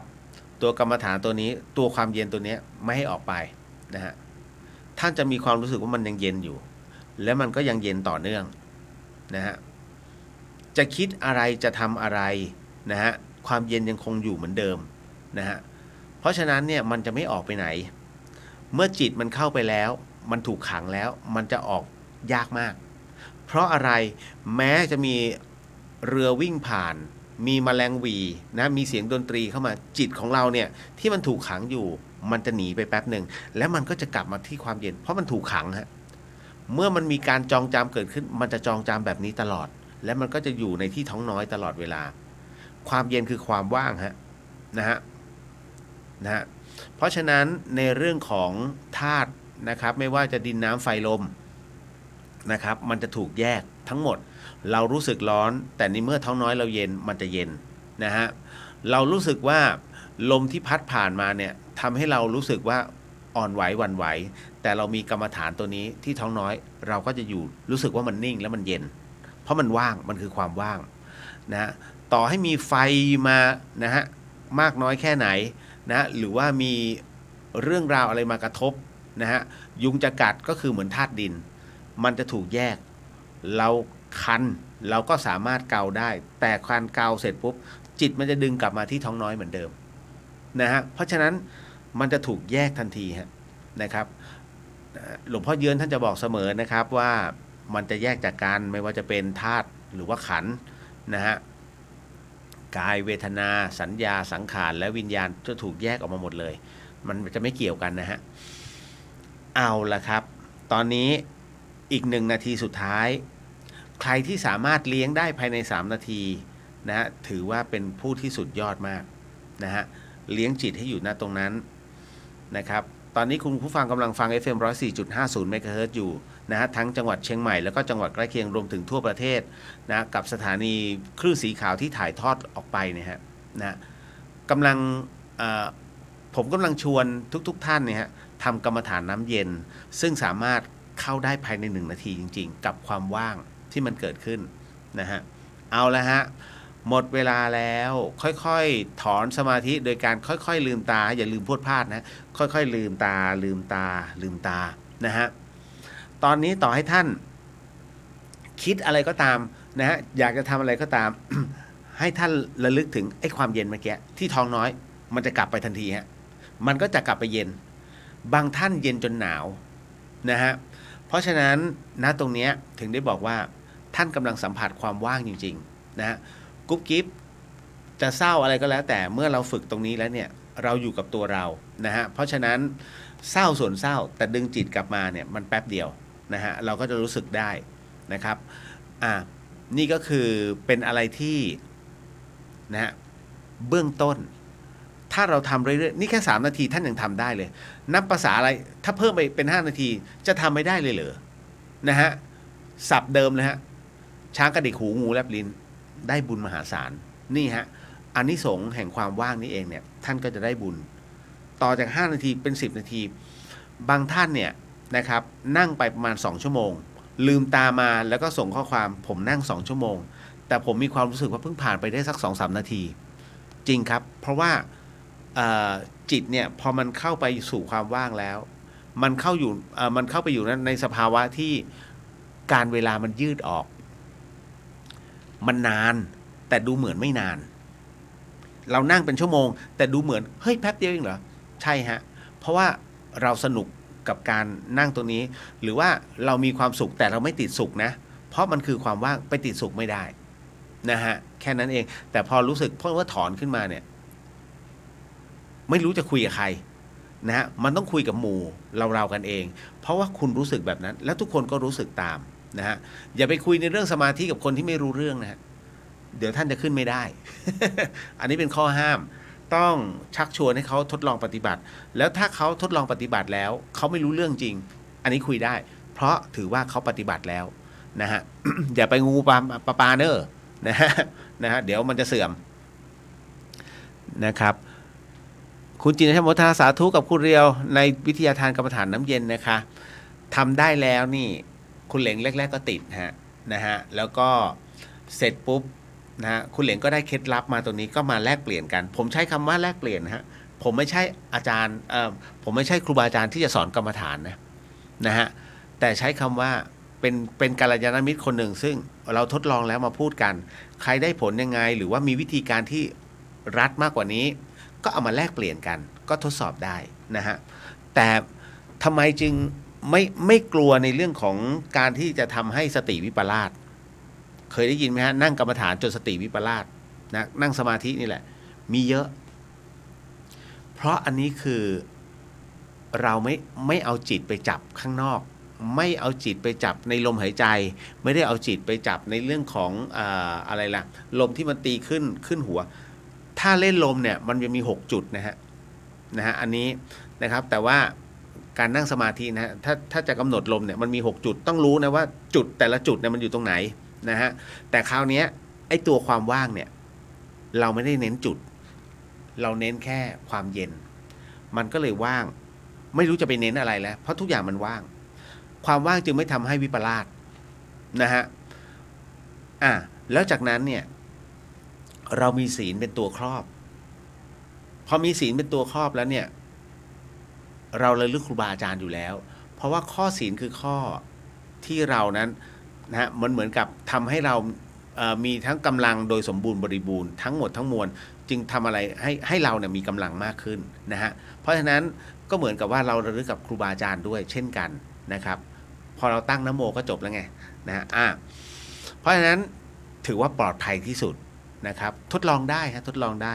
ต่อให้ไม่มีผมนะครับนะก็สามารถเวลาดื่มน้ำเย็นในตู้เย็นเนี่ยเฮ้ยพี่เรียวมันเคยพูดอย่างนี้ไหนลองดูสิแค่ท่านกำหนดตัวเองนะฮะว่าความเย็นไปถึงตรงไหนนั่นคือสติไอ้ตัวเนี้ยลงไปมันจะกลายเป็นสมาธิตามลงไปมันก็จะเย็นแล้วมันจะเคยชินคราวนี้คุณจะชินกับความเย็นว่างเดี๋ยวก็ว่างขับรถอยู่เฮ้ยติดไฟแดงเว้ยนั่งระลึกนิดนึงความเย็นที่ท้องน้อยมันจะมาทันทีฮะมันจะมาออโต้ชั่วพริบตามาแล้ว จริงๆลองดูไม่ได้โกหกเลยนะฮะเพราะหลายๆคนท่านก็ทำแบบนั้นนะฮะแล้วก็มีความรู้สึกเขากลายเป็นว่าทุกครั้งเวลาไปทำงานจากที่รถจะเป็นคนที่โมโหในเรื่องของการติดไฟแดงตอนนี้เขาอยากให้ติดไฟแดงเพื่อที่จะทำกรรมฐาน ดูกลายเป็นอิทธิพลมันปรับความรู้สึกเลยฮะนะฮะ โอ้รถติดอุ้ยชอบรถติดนั่งกรรมฐานนิดนึงนะฮะแล้วกำหนดเย็นแต่ตาลืมก็ได้จะหลับก็ได้แต่ลืมไว้ดีกว่าเพราะไม่งั้นเดี๋ยวพอรถเข้าไปแล้วเดี๋ยวด้านหลังเนี่ยเดี๋ยวคุณพ่ออยู่ที่บ้านสะดุ้งนะฮะก็ลืมไปแล้วก็เข้ากรรมฐานไปผมบอกแล้วว่ามันโดนแยกกันนะฮะในเรื่องของธาตุขันธ์ดังนั้นตาก็มองได้แต่ว่าตัวสติจริงๆตัวจิตคุณไปอยู่ที่ท้องน้อยแล้วนะฮะได้หมดเลยนะครับจบเลยนะตรงนี้นะครับต่อมาหมดแล้ว คราวนี้มาเรื่องราวของการตอบคำถามบ้างคุณผู้ฟังวันนี้มีเรื่องหลอนนะฮะเป็นเรื่องหลอนที่ดูว่าหลอนจริงๆเป็นเรื่องหลอนที่ดูว่าหลอนผมอยากจะบอกว่าอย่าส่งเรื่องแบบนี้มานะ ประสาทเสียนะฮะเดี๋ยวเรื่องเนี้ย เอาไว้ข้ามคืนก่อนแล้วค่อยเล่านะครับเอาละคำถามแรกที่คุณผู้ฟังถามเข้ามานะฮะอันนี้ต้องผมไม่เอ่ยชื่อนะครับพี่เพราะว่าก็ผมตอบไปแล้วในอินบ็อกซ์นะครับแต่ว่าไหนๆก็เป็นคำถามผมก็เลยเอามาแปะซะหน่อยเพื่อเอาคำถามของพี่เขามาเป็นวิทยาทานอีกทีหนึ่งนะครับก็บอกว่าคุณเรียวทำไมคนที่ถูกลอตเตอรี่รางวัลใหญ่ๆนั้นต้องมีเหตุให้อายุสั้นนะฮะณตรงนี้ แต่คราวนี้ที่ผมตอบไปก็คือว่ามันไม่เสมอไปพี่เพราะว่าอันนี้นะฮะคนที่อายุสั้นมันเป็นเหตุตามปัจจัยในเรื่องของช่วงจังหวะชีวิตและกำลังบุญของเขานะตรงนั้นดีใจไงเฮ้ยถูกรางวัลช็อกตายเคยเป็นข่าวนะรู้สึกจะ2-3 ครั้งแล้ว ไอ้ที่ดีใจถูกรางวัลที่1เนี่ยหลายๆใบแล้วก็ช็อกตายไอ้ที่เขาถูกเยอะๆ หลายๆใบเนี่ยอย่างเจ๊กุหลาบจำได้ไหมฮะนะฮะแล้วก็อีกหลายๆคนนะฮะเขาก็ยังมีชีวิตอยู่นั่นคือบุญของเขานะฮะสมัย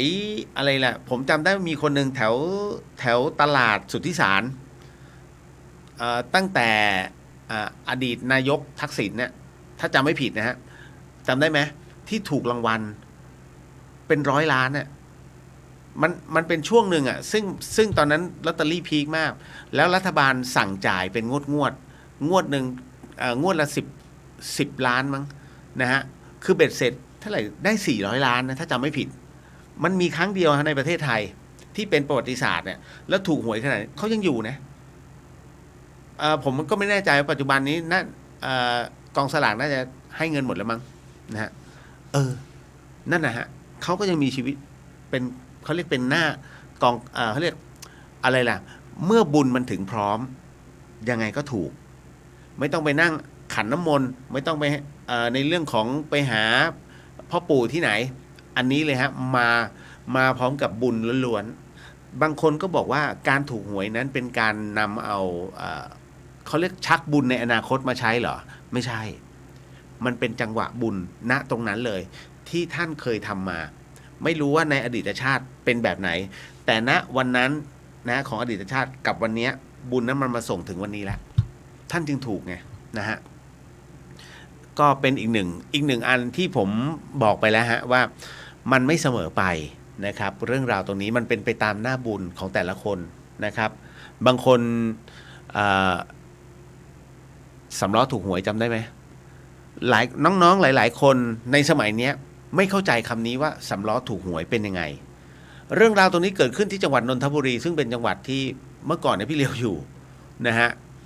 แล้วคนขี่สำล้อเนี่ยนะฮะเขาขี่สำล้ออยู่ช่วงวัดทางหลวงนะตรงวัดใหม่ทางหลวงถนนติวานนท์นะฮะตรงนั้นเขาขี่สำล้อไปมาแล้วบังเอิญว่าไปถูกรางวัลที่1ตอนนั้นรางวัลที่1รู้สึกจะ6 ล้านนะ6 ล้านบาทสำล้อคนนี้ใช้เงินภายในระยะเวลา8 วัน6 ล้านหมดเลยฮะเขาเรียกสำล้อถูกหวยคือไม่เคยมีแต่พอเห็นหนังเห็นละครอยากมีเหมือนหนังเหมือนละครคุณเห็นไหม ละครที่สร้างมาไม่เคยมีคือมันต้องมีใครสักคนที่รวยแล้วก็ไปพบรักแล้วก็มากลายเป็นเจ้าชายเจ้าหญิงกันไปทันที เพราะอะไรเพราะมันสร้างจินตนาการนะมีไหมหนังจนกับจนมารักกันนะฮะมันก็ไม่มีไงนะฮะเพราะฉะนั้นถึงต้องบอกว่าเนี่ยมันมีอะไรหลายๆอย่างพอสำล้อคนนี้เห็นปุ๊บก็ใช้ชีวิตเยี่ยงเศรษฐีทันทีเบิกเงินมาฮะจ่ายทิปคาเฟ่โอ้โหจ่ายเป็นหมื่นนะฮะกินเหล้าเลี้ยงเขาทั้งนั้นนะฮะคือฟุ่มเฟือยเกินเขาเรียกไม่รู้จักการวางแผน8 วันเงินหมดเกลี้ยงเลยฮะทุกคนตกใจฮะ6 ล้านมึงใช้8 วันหมดเลยเหรอจึงเป็นที่มาคำว่าสำล้อถูกหวยท้ายที่สุดตัวเองก็กลับมาขี่สำล้อเหมือนเดิมนะฮะเพราะฉะนั้นนี่คือเป็นที่มาที่ไปของคำนี้นี่แหละเรื่องของเรื่องนะฮะมิชัยสวัสดีครับพี่เรียวนะฮะคุณเจี๊ยบทำให้เข้าใจคำว่าสติระลึกรู้เลยค่ะจิตเร็วมากจริงๆนะฮะครับโมทนาสาธุครับนะฮะต่อมาอันนี้ไปแล้วนี่ฉีดยาไข่ฟอ ขอไปพูดออกอากาศก็โอ้แย่แล้วฉันนะฮะอันนี้ทำไมเราอธิบายเรื่องบุญบาปนรกสวรรค์เขาไม่ค่อยฟังกันค่ะจนหนูท้อแล้วก็ไม่อยากพูดกับคนเหล่านี้เดี๋ยวเรื่องนรกสวรรค์เรื่องบุญเรื่องกรรมคุณอย่าไปพูดเรื่อยเปื่อยเพราะปัจจุบันนี้โลกแห่งโซเชียลนำเสนอกิเลสทั้งหมด 100% นะฮะนำเสนอกิเลสคุณจะเห็นว่าช้อปปี้ขึ้นมา Lazada ขึ้นมานะฮะเสร็จปุ๊บนี่นู่นนั่นมีสินค้าขึ้นมาทำให้เราชวนหลงไหลเฮ้ยมันรู้ได้ยังไงว่าเราต้องการเรากำลังคิดอยู่ว่าเฮ้ยเราอยากได้เครื่องมือนี้วะนะฮะเพราะว่ามันใช้ AI ในกระบวนการคิดคือถ้าคุณไปคลิกดูสินค้าตัวไหนปุ๊บเนี่ยคุณจะเห็นหน้า Facebook หรือว่าหน้าอื่นๆเนี่ยมันขึ้นมาเพราะคุณไปคลิกไงแล้ว AI มันจำไอ้นี่หาสินค้าตัวนี้มันขึ้นตึ๊ดๆๆนะคุณถึงได้บอกโอ้โหรู้ใจเรายิ่งกว่าคนรู้ใจ จริงไม่ใช่ AI มันจัดการให้หมดนะฮะคนเขียนโปรแกรมเก่งมากนะฮะตัวนี้คนต่างชาติฮะอย่างกรณีของการสืบในเรื่องของโซเชียลทำไมเราสืบกันช้าเพราะว่าอันนี้พอจะรู้กันอยู่ว่าอุปกรณ์แล้วก็ในเรื่องของกระบวนการเขียนโปรแกรมเนี่ยเรายังเป็นรองอยู่หลายๆประเทศดังนั้นเนี่ยจึงตามเขาไม่ทันพูดกันเลยตรงๆนะฮะอันนี้ก็ต้องเห็นใจเนาะนะฮะในเรื่องของโซเชียลแล้วก็สื่อไซเบอร์อย่างเงี้ยฮะมันค่อนข้างเร็วแล้วก็อันตรายนะฮะคราวนี้ในเรื่องของบาปบุญคุณโทษหรือว่านรกสวรรค์ผมถามว่าน้องจะไปพูดกับใครเขาล่ะทุกคนกำลังเมามันกับเกมทางโทรศัพท์นะฮะทุกคนกำลังเมามันกับการช้อปปิ้งนะฮะ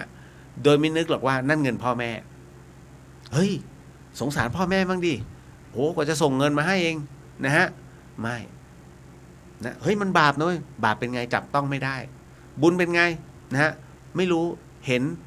ให้ทำไมเขาไม่เคยให้เราเลยมันจะมีประเภทนี้เกิดขึ้นนะฮะนรกเป็นไงไม่กลัวนะฮะสวรรค์เป็นไง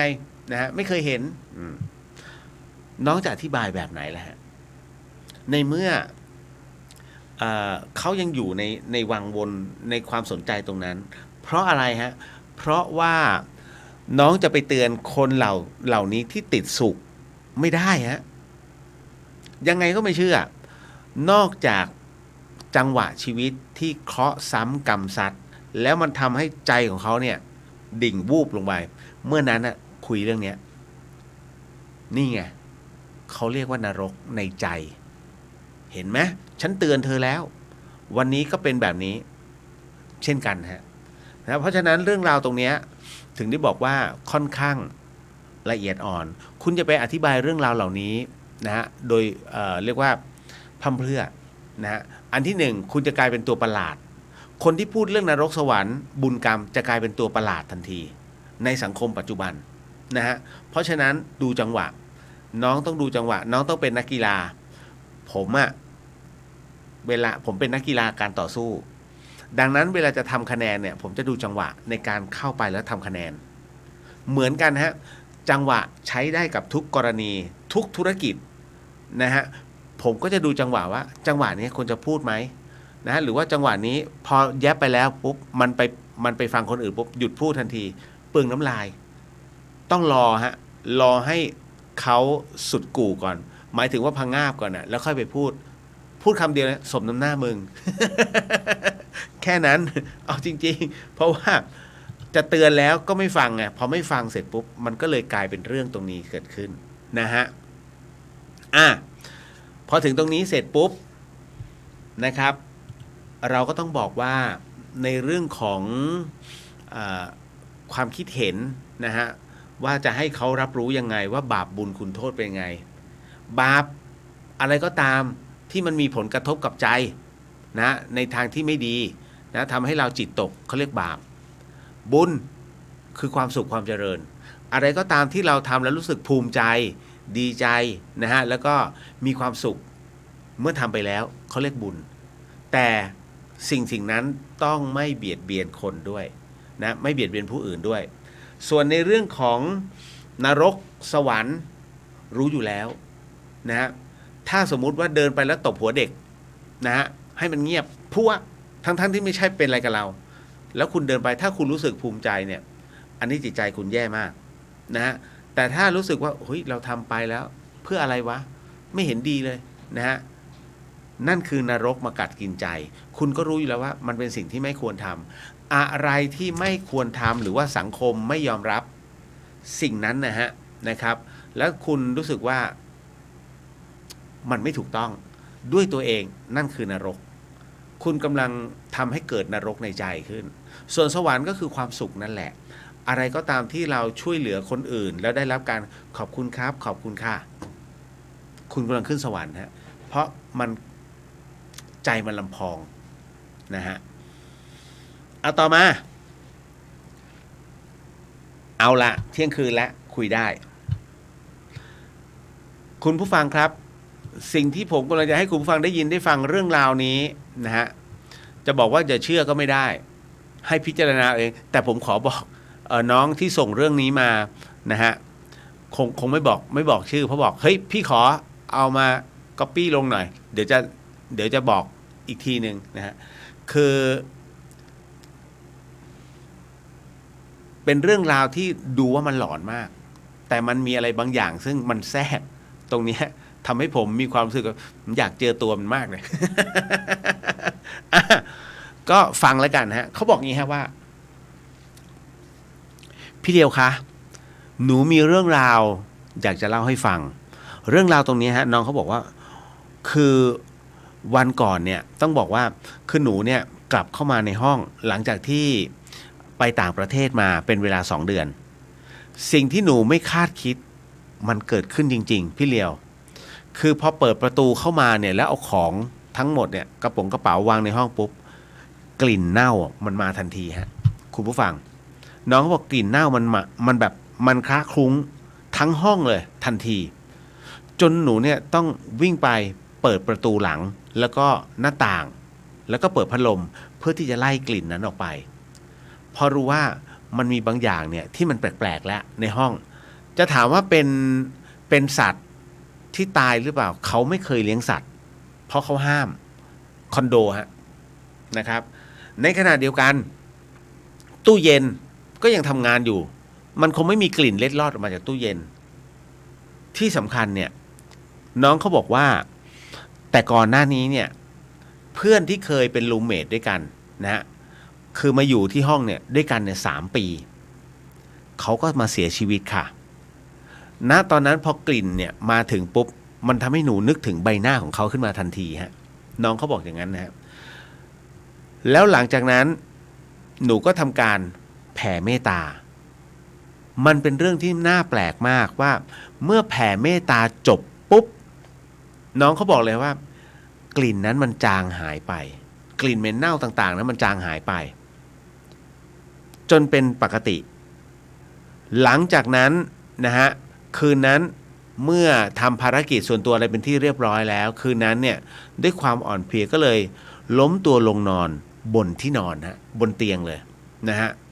เท่านั้นแหละล้มลงบนเตียงหลอนทันทีฮะเพราะกลิ่นที่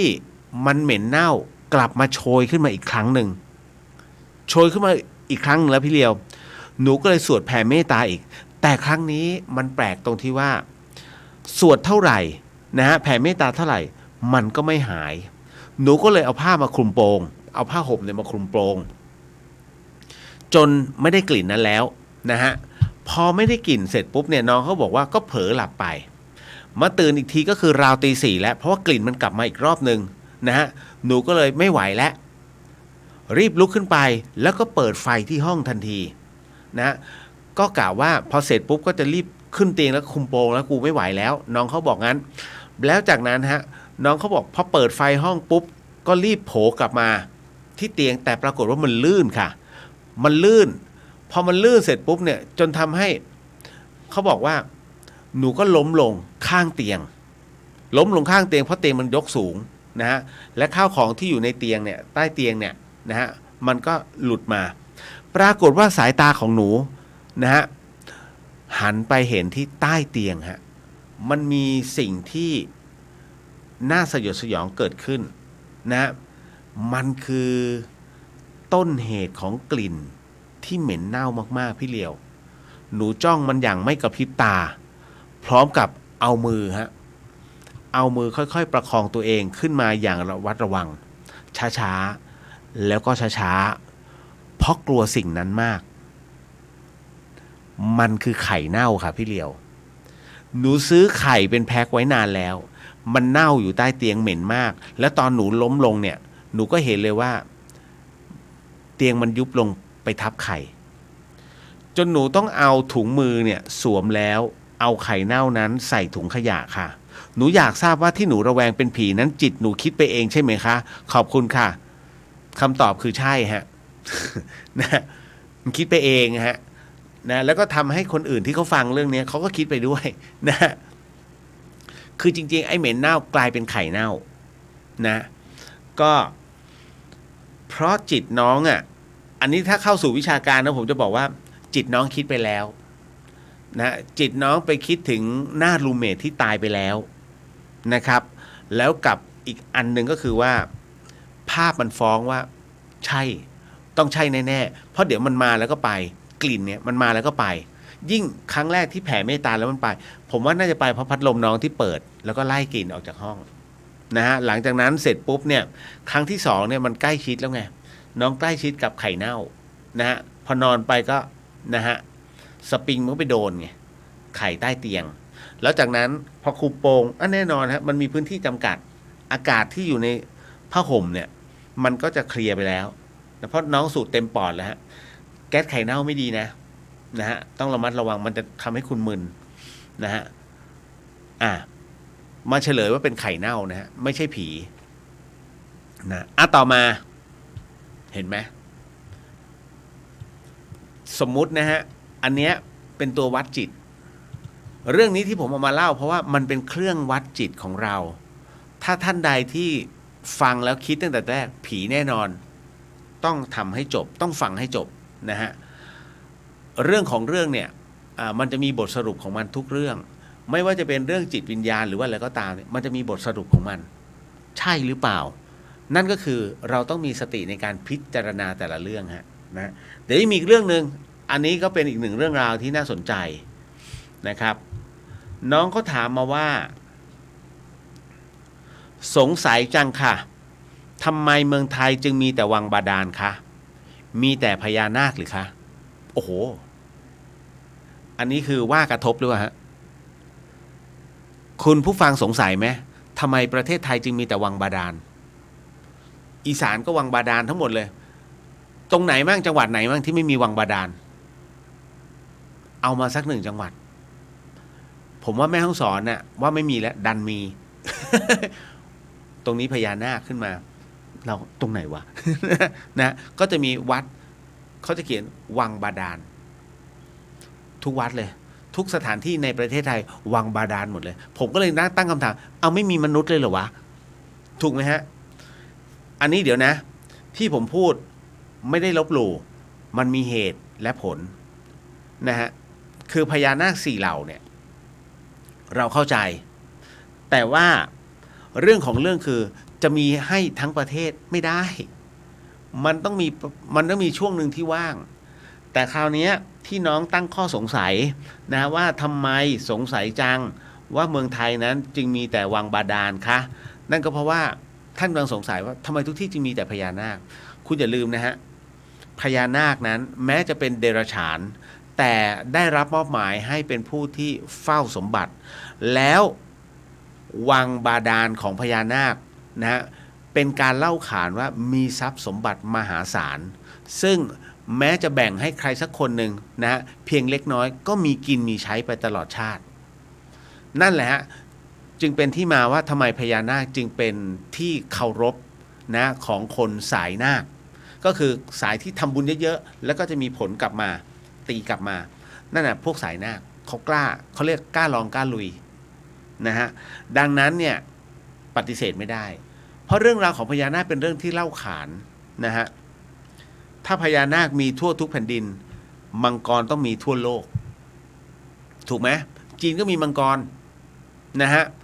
อเมริกาดันไม่มีมังกรเช่นกันอังกฤษสแกนดิเนเวียมีหมดฮะมังกรถูกไหมเอามีจริงๆนะแต่ถามว่ามันเป็นแบบไหนอะไรไงผมก็เองก็ไม่เคยเห็นมังกรจีนนั้นเกิดจากจินตนาการถูกไหมฮะแล้วเราดูจากตรงไหนผมเองเกิดมาเนี่ยก็เห็นแล้วมังกรที่โอ่งของราชบุรีเป็นโอ่งมังกรแล้วจริงๆนะสวยนะฮะเป็นโอ่งเคลือบนั่นนะฮะเราก็รับรู้อ๋ออันนี้คือโอ่งมังกรนะฮะแล้วมารับรู้เรื่องราวของมังกรของจีนก็เช่นกันมังกรของจีนเขาจะมีปีกนะฮะพ่นมีปีกแล้วมีฤทธิ์ถูกไหมมังกรของฝรั่งมีปีกพ่นไฟได้แต่นาคเราเหมือนมังกรไหมฮะคล้ายๆแต่ออกเป็นงูนะฮะแล้วก็มีฤทธิ์ไหมพ่นน้ำแล้วก็ดำลงไปในวังบาดาลมีฤทธิ์อ่ะเป็นมีฤทธิ์บันดาลให้แล้วกันนะฮะที่พีคมากที่สุดก็คือเรื่องราวของพญานาคหรือว่าเรื่องนาคนั่นเองในการที่ได้ฟังเรียกว่าพระธรรมเทศนาจากองค์พระสัมมาสัมพุทธเจ้าแล้วมีความเรียกว่าปิติซาบซึ้งในพระธรรมนั้นจึงขอองค์พระสัมมาสัมพุทธเจ้านั้นบวชเพราะตอนนั้นน่ะนาคจำแรงเป็นคนหลังจากที่องค์พระสัมมาสัมพุทธเจ้านั้นได้ปรงผมนะฮะเป็นที่เรียบร้อยนะฮะจากนั้นก็นุ่งห่มเหลืองเลยนะฮะไม่มีห่มขาวนะในสมัยพุทธกาลไม่ห่มขาวนะฮะเขาห่มเหลืองเลยพอห่มเหลืองเสร็จปุ๊บปรากฏว่าด้วยความปิติดีใจได้เป็นแล้วได้บวชเป็นพระแล้วนะได้เป็นศิษย์ตถาคตแล้วปรากฏว่าหางหลุดออกมานะฮะนอกผ้าเหลืองพระพุทธเจ้าก็เลยบอกเอ้าเจ้าเป็นนาคเจ้าเป็นเดรัจฉานเจ้าไม่สามารถจะบวชได้นะฮะดังนั้นณตรงนี้เจ้าต้องไปบำเพ็ญนะให้ตัวเองนั้นได้เกิดเป็นมนุษย์ก่อนเมื่อเกิดเป็นมนุษย์แล้วนั้นเจ้าจึงมีสิทธิ์ที่จะบรรลุธรรมได้นะแล้วก็เป็นสิทธิ์ของตถาคตได้นาคนั้นเสียใจมากครับด้วยความที่ตัวของนาคเองเป็นเดรัจฉานนั้นไม่สามารถบวชได้แต่ด้วยความที่ตัวเองนั้นซาบซึ้งในรสพระธรรมขององค์พระสัมมาสัมพุทธเจ้านาคจึงขอนะฮะนาคจึงขอองค์พระสัมมาสัมพุทธเจ้าว่าข้าแต่องค์พระสัมมาสัมพุทธเจ้านะฮะข้าพเจ้านั้นมีความเลื่อมใสในพระธรรมของพระองค์เป็นยิ่งนักนะฮะในเมื่อข้าพเจ้านั้นไม่สามารถจะบวชได้ข้าพเจ้าจึงขอให้พระองค์นั้นนะฮะอยากให้ช่วยระลึกถึงกระหม่อมหน่อยนะเพราะว่าข้าพเจ้านั้นอยากจะได้บุญจากพระองค์เป็นยิ่งนักอยากให้พระองค์สัญญาว่าก่อนที่จะบวชเป็นพระทุกครั้งไปเนี่ยอยากให้พระองค์นั้นมอบบุญตรงนี้ให้ข้าพเจ้าโดยที่ให้ทุกคนนั้นบวชเป็นนาคก่อนนะโดยการใส่ชุดสีขาวเพื่อเป็นกุศลแก่ข้าพเจ้าคือชุดสีขาวเนี่ยก็คือเป็นชุดผู้ทรงศีลในสมัยก่อนก็คือชุดของโยคีนะฮะถูกไหมฮะเพราะฉะนั้นพระพุทธองค์ก็เลยรับปาก พอรับปากเสร็จปุ๊บตั้งแต่นั้นเป็นต้นมานาคดีใจมากเมื่อพระพุทธองค์รับปากเพราะพระพุทธองค์นั้นท่านมีสัจจะวาจานะฮะจึงกลับไปยังวังบาดาลทุกครั้งไปหลังจากนั้นที่รับปากพญานาคเป็นต้นมานะฮะเวลามนุษย์เราจะบวชเขาก็จะใส่ชุดขาวก่อนเราจะคิดว่าเป็นชุดเทวดาไม่ใช่เป็นชุดโยคีนะเป็นชุดของผู้ที่มีศีลเป็นตัวนำจะศีล 5หรือศีล 8ไม่สำคัญอยู่ที่ว่าเมื่อณตัวนี้เองเนี่ยเป็นบุญที่มอบให้กับเหล่ามวลนาคนะทั้งหมดทั้งมวลดังนั้นจึงเป็นที่มาที่ไปว่าเมื่อพอเราบวชเสร็จปุ๊บเมื่อก่อนจะบวชปุ๊บเนี่ยเราต้องใส่ชุดนาคก่อนเพื่อเอาบุญให้นาคนะแล้วเวลาบวชปุ๊บเนี่ยเขาต้องบวชเนนก่อนนะแล้วค่อยมาบวชพระนะครับไม่ใช่บวชทันทีทันใดไม่ใช่ใจเย็นๆนะฮะเพราะฉะนั้นนั่นคือที่มาที่ไปนะครับแล้วคราวนี้จำไว้อย่างหนึ่งว่าวังบาดาลทั้งหมดทั้งมวลใครเป็นผู้บอกว่านี่คือวังบาดาลถ้ามิใช่4ประการนี้นะครับนั่นก็คือกรรมลิขิตจิตอาวรณ์เทพสังหรณ์ธาตุกำเริบ4อย่างนั้นหมายถึงอะไรฮะความฝันหรือว่านิมิตที่มันเกิดขึ้นได้คนที่เขาเรียกว่าตู่แล้วกันฮะตู่ว่าตรงนี้คือวังบาดาลตรงนี้คือวังบาดาลตรงนี้ก็วังบาดาลมีแต่พญานาคหมดเลยคนไม่ต้องมีกันบนโลกใบนี้นะฮะแล้วพอพูดแบบนี้ก็จะมีมนุษย์ประเภทหนึ่งซึ่งเดือดดาลแทนไม่ลบหลู่นี่นู่นนั่นเดี๋ยวถ้าผมไม่ลบหลู่นะฮะผมพูดอย่างนี้ไม่ลบหลู่ในขณะเดียวกันมนุษย์อยู่ตรงไหนสุดท้ายมนุษย์เป็นผู้ที่อยู่ต่ำกว่าพญานาคอะต้องพูดตรงๆนะฮะแต่ในเรื่องของฤทธิ์หรือว่าการกราบไหว้เราไม่ว่ากันนะครับแต่ถ้าตรงนี้นะต้องบอกต่อว่าต้องพูดถึงมนุษย์ก่อนนะฮะแล้วก็ท่านพญานาคทั้งหลายเนี่ยเราก็พูดตามอีกทีหนึ่งต้องแบ่งนะมนุษย์เนี่ยคือผู้ที่มีศีลเป็นมนุษย์เทโวซึ่งสามารถต่อจากศีล 5เป็นศีล 8ได้ต่อจากศีล 8มาเป็นพระโสดาบันได้ต่อจากพระโสดาบันเป็นสกิทาคามีตามมาด้วยอนาคามีจนถึงบรรลุเป็นพระอรหันต์ได้ฮะแต่นาคทำไม่ได้ฮะนะครับแต่มนุษย์เราก็พยายามนะพึ่งพานาคมันแน่นอนทั้งหมดคือวัฏจักรน้ำพึ่งเรือเสือพึ่งป่านะฮะเพราะฉะนั้นที่ผมบอกว่าที่มันเกิดจากกรรมบันดาลนะฮะในเรื่องตรงนี้ทั้งหมดทั้งมวลนะฮะไม่ว่าจะเป็นกรรมบันดาลจิตอาวรณ์เทพสังหรณ์นะฮะแล้วก็ธาตุกำเริบเพราะอะไรก็เพราะว่าจิตคนเรามันจะเก็บ Data ไว้ Data คือการบันทึกเรื่องราวต่างๆที่เราได้ไปประสบพบเจอมาเอาไว้ในใจเมื่อจิตนั้นมันบันทึกอยู่ในใจเสร็จปุ๊บสิ่งหนึ่งที่มันเกิดขึ้นก็คือว่าเราก็อยากให้วัดของเรามีวังบาดาลเช่นกันดังนั้นเมื่อไปเจอแต่ละพื้นที่เกิดขึ้นปุ๊บชอบจิตมันบันทึกไว้วันหนึ่งเราเกิดธาตุอ่อนนะธาตุมันไม่เสมอกันจึงป่วยเขาเรียกธาตุกำเริบป่วยเสร็จปุ๊บนอนพักผ่อนเสร็จปุ๊บฝันนี่แหละไอ้ตัวเนี้ยฝันปุ๊บไอ้ตัว Data ที่เราเคยไปทั่วประเทศไปบันทึกเกี่ยวกับพญานาคมาเนี่ยมันทำให้เราฝันเป็นนิมิตเกิดขึ้นตัวนาคเกิดขึ้นจริงๆในห้วงของภาวะหนึ่งในความฝันในโลกทิพย์นะฮะในโลกทิพย์นั้นเองเนี่ยโอ้ยผมได้ไปพบกับท่านเท้าพญานาคนะฮะท่านบอกว่าตรงนี้คือวังเห็นไหมเริ่มแล้วตรงนี้คือวังจงสร้างที่อยู่ของเราเพื่อเป็นการบูชานะตรงนั้นเห็นไหมท้ายที่สุดแล้วก็เลยกลายเป็นวังพญานาคขึ้นมาตามไหนตามนิมิตของคนคนนั้นซึ่งบอกกับผู้ที่จะสร้างหรือว่าท่านเจ้าอาวาสบ้างหรือใครที่ขาดการพิจารณาที่ดีนะฮะก็ไปสร้างตามคราวนี้ทำเป็นถ้ำเลยฮะแต่งใหม่วังพญานาคศักดิ์สิทธิ์มากปรากฏว่าทุกคนเข้าไปขอหวย 1 คนในจำนวน 1,000 ที่ไปขอหวยถูกรางวัลโอ้โหเท่านั้นแหละฮะตะบี้ตะบันไปกันเป็นแถวเลยอยากถูกมากแต่คนนั้นเขาบุญเขาถึงพร้อมเขาถึงได้ถูกหวยนะฮะคนเชื่อ1 คนแต่คนไม่เชื่ออีก999 คนที่ไม่ถูกแปลกไหมฮะนี่คือการขาดการพิจารณานะที่ต้องพูดอย่างนั้นเพราะว่าอะไรผมก็ใช้คำหลวงพี่ภัสกรฮะเพราะโง่จึงยึดเพราะยึดจึงอยากเพราะอยากจึงทุกข์นี่ฮะสิ่งนี้นี่เองเนี่ยมันเป็นเรื่องของธรรมชาติจริงๆมันคือสิ่งที่มันอยู่ภายในจิตใจต้องแกะออกมา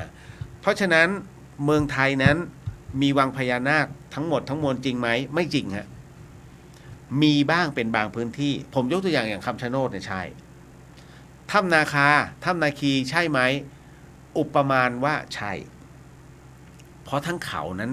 ที่ผมไปสัมผัสมีพลังจริงๆนะฮะในส่วนของพ่อปู่ในที่ต่างๆในลุ่มน้ำโขงนะฮะใช่ไหมอย่างเช่นถ้ำดินเพียงใช่มันสัมผัสได้จริงๆนะคุณต้องลองไปที่ถ้ำดินเพียงที่อำเภอสังคมจังหวัดหนองคายตรงใกล้ๆอะไรนะอะไรนะผาตากเสื้อตรงนั้นน่ะอันนั้นน่ะสุดยอดนะครับผมเข้าไปยังขนลุกเลยนะฮะเพราะว่าตัวถ้ำเนี่ยเราเดินได้แต่ด้านข้างตั้งแต่หน้าแข้งนะฮะหน้าแข้งไปจนถึงทางเดินเนี่ยมันขอบมันเป็นรอยมนมันเป็นรอยมนเหมือนมีสัตว์เลื้อยคลานขนาดใหญ่เนี่ยถูไปถูมาอยู่เรื่อยๆจนเป็นร่องมันเป็นร่องแบบธรรมชาติมากๆสวยงามมากถ้ามีโอกาสให้ไปนะฮะถ้ำดินเพียงเป็นวัดถ้ำดินเพียงนะครับว่ากันว่านะตรงนี้คือทางเป็นถ้ำพญานาคที่สามารถลงไปในลุ่มน้ำโขงได้เพราะมันจะมีจุดแยกเป็น3 แยกเป็นตัว Y เนี่ยวายซ้ายเขาห้ามไปเขาให้ไปวายขวาเพราะเขาบอกว่าวายซ้ายเนี่ยมันลงไปข้างล่างแล้วจะไม่มีอากาศแล้วก็จะเข้าไปสู่น้ำโขงแปลกมากนะฮะก็น่าไปนะตรงนี้ดังนั้นนะฮะเฉลยก็ถ้าถามผมอย่าใช้คำว่าเฉลยใช้ว่าเป็นความคิดเห็นส่วนตัวนะว่าทำไมเมืองไทยจึงมีแต่วังบาดาลคะมีแต่พญานาคหรือคะไม่ใช่ฮะเป็นมนุษย์นะฮะเป็นมนุษย์ผู้เป็นสัตว์ประเสริฐมากทั้งหมดนะมีแต่บางจุดเท่านั้นที่เป็นวังพญานาคแท้ๆส่วนที่เหลือนั้นเป็นนิมิตของแต่ละบุคคลซึ่งอย่างที่ผมบอกไงว่าไม่ว่าจะเป็นกรรมลิขิตจิตอาวรณ์เทพสังหรณ์นะฮะธาตุกำเริบทั้งหมดทั้งมวลน่ะมันเกิดจากความฝันมันเกิดจากนิมิตของคน1 คนซึ่งสร้างเป็นเรื่องเป็นราวขึ้นมานะฮะก็อันนี้ก็เอามาบอกกันนะฮะเก็ตเนาะนะฮะคุณวารินสวัสดีครับพี่เลียวสวัสดีฮะคุณสมพงศ์สวัสดีครับพี่เลียวสวัสดีครับผมนะฮะต่อมาคุณกุญชยาฉากก็หลอนแล้วค่ะวันนี้ นะพี่สุสวัสดีค่ะน้องเรียวแล้วก็ทุกท่านสวัสดีครับพี่นะฮะก็ถ้าจิตคิดว่าหลอนมันจะหลอนแต่ถ้าจิตคิดว่าไม่หลอนมันก็ไม่หลอนผมจะบอกว่าด้านหลังฉากเนี่ยเป็นรูปเปรตคือคุณผู้ฟังทางบ้านอาจจะไม่รู้แต่ถ้าคุณเข้าไป Facebook พุทธิสิทธิ์รัตนสมบูรณ์หรือว่าเรียวเดอะเฮียนนั่นคุณจะเห็นนะฮะว่าในฉากหลังของผมเนี่ยมีเปรตอยู่1 ตนนะฮะอันเนี้ยเป็นเปรตอยู่ที่วัดช้างแทงกระจาดท่านสร้างเอาไว้คนที่ผิดศีล5ท่านเขาจะจับไว้เป็นกลุ่มนะฮะกลุ่มของปานากลุ่มของอดินากลุ่มของกาเมกลุ่มของมุสาแล้วก็กลุ่มของสุรามันจะเป็นอย่างนี้ฮะแล้วจะอยู่ตรงไหนเนี่ยน่ากลัวมากผมถ่ายไว้หมดอะเพียงแต่ลึกๆผมไม่กล้าเข้าไปผมกลัวงู หญ้ามันสูงนะฮะ วัดช้างแทงกระจาดที่ชะอำนะฮะเพชรบุรีนะครับหลวงปู่แถมหลวงพ่อแถมนะฮะณตรงนั้นก็ได้มีโอกาสไปกราบนะฮะเอาล่ะลำดับต่อไปนะครับคือถ้าจิตเราคิดหลอนมันจะหลอนนะผมก็เลยคัดมา1 อันเพราะเรื่องราวของเปรตน่ะมันมีจริงซึ่งผมก็บอกแล้วว่าที่ธรรมสถานเนี่ยก็ยังเคยเจอท่านเขมเนี่ยฮะก็คือท่านคำจันทร์เนี่ยเจอตอนแรกเนี่ยผมนิ่งๆเรื่องของเปรตแถวบ้านฝายหินเนี่ยนี่ขนาดในเมืองนะอำเภอเมืองนะหลังมช.ถ้าท่านไม่ตั้งใจมาบ้านฝายหินหรือว่าวัดฝายหินเนี่ยท่านก็ไม่รู้จะแล้วคือถ้าไม่ตั้งใจมาเนี่ยไม่มีใครเข้ามานอกจากฝรั่งหลงมาเพราะมันชื่อถนนสุเทพแต่มันขึ้นดอยสุเทพไม่ได้แต่เมื่อก่อนขึ้นได้เพราะว่าชาวบ้านใช้พื้นที่ในการเดินป่าแล้วขึ้นไปเพราะมันจะลัดไปถึง5 กิโลด้วยกันนะก็คือถ้าเดินตัดป่าขึ้นไปบนดอยสุเทพเนี่ยมันแค่7 โลนะฮะแต่ถ้าขึ้นตามถนนครูบาเจ้า11 โลนะฮะก็ถือว่าลัดเยอะ แล้วคราวนี้ที่บ้านฝายหินเนี่ยแรกเลยเนี่ยผมตอนที่ผมมาจัดภูโฮโลมาหลอนไม่รู้ว่ามีแล้วมันมีครั้งหนึ่งซึ่งน้องๆจากโรงพยาบาลแห่งหนึ่งเขาจะไปเที่ยวเชียงรายเขาก็มาชวนผมไปด้วยไปก็ไปกรุ๊ปเขาไปรถตู้ไอ้คืนนะผมเลิกมาตี 3ก็กะว่าจะมาทำผัดกะเพราแล้วปรากฏว่ามันเป็นคืนเดือนหงายนะฮะน่าจะเป็นเข้าแรม2 ถึง 3 ค่ำแต่มันยังเดือนหงายอยู่ไงนะฮะก็กะว่าจะทำผัดกะเพราแล้วใส่นมสดนะฮะก็เลยเตรียมเรียบร้อยแล้วปรากฏว่าน้องเขาขอทำกันเองนะผมก็ไม่ห้ามผมก็เดินมาหน้าธรรมสถานตอนนั้นจะมีหมาอยู่3 ตัวจะมีเจ้าหมีเจ้าดาวแล้วก็เจ้าโคล่าไอ้บากเกิดยังวะเจ้าโคล่า3 ตัวนะหมีดาวโคล่า3 ตัวไอ้3 ตัวเนี้ยสมัยผมเป็นพระเวลาเดินไปบิณฑบาตมันก็ไปด้วยเขาจึงเรียกว่าหลวงพี่รูปนี้มาแล้วจะมีหมานำ3 ตัวเสมอนะฮะเป็นอย่างนี้ตลอด แล้วหลังจากนั้นผมก็นั่งหน้าธรรมสถานแต่ก็อดแปลกใจไม่ได้ว่าเฮ้ยทำไมจึงมีทำไมไอ้3 ตัวนี้มันเห่าอะไรวะแล้วมันเห่าหนักมากโอ้โหเห่าด้วยหอนด้วยเห่าด้วยหอนด้วยผมก็มองไอ้3 ตัวเนี้ยนะฮะก็เลยพอมองไปมองมาแล้วก็มองไกลๆฮะก็เห็นต้นไม้ต้นหนึ่งมันโดดเด่นมากท่ามกลางแสงจันทร์ที่มันส่องมาแต่ต้นไม้ต้นเนี้ยมันค่อยๆเคลื่อนทีละนิดเคลื่อนไปเรื่อยๆฮะแบบเคลื่อนไปเรื่อยๆผมก็เฮ้ยแปลกๆแต่มันไกลนะแต่ไอ้3 ตัวเนี้ยมันก็ยังเห่าแล้วหอนแล้วเขาหยุดพอหยุดเสร็จปุ๊บผมเริ่มแปลกๆแล้วเราก็เลยเดินไปดูพอผมยิ่งเดินไปเสร็จปุ๊บเนี่ยไอ้3 ตัวก็เห่าแล้วพอเขาหยุดเขาก็มองลงมาเรามีความรู้สึกว่าใช่แล้วล่ะนะเพราะว่าอาจจะเห็นไม่ชัดเพราะผมไม่ได้ใส่แว่นแต่รู้ว่าใช่แน่ๆเพราะเขาหยุดประกอบกับไอ้3 ตัวเนี่ยมันเห่าแล้วก็มันเดินถอยหลังขนตัวตั้งคุณเคยเห็นหมาเห่าถอยหลังไหมฮะหมาเห่าแล้วก็เดินถอยหลังไปเห่าไปถอยหลังไปค่อยๆเพราะว่าการเห่าแล้วถอยหมายถึงว่ามันกำลังมีบางอย่างที่กำลังจะปะทะมันอยู่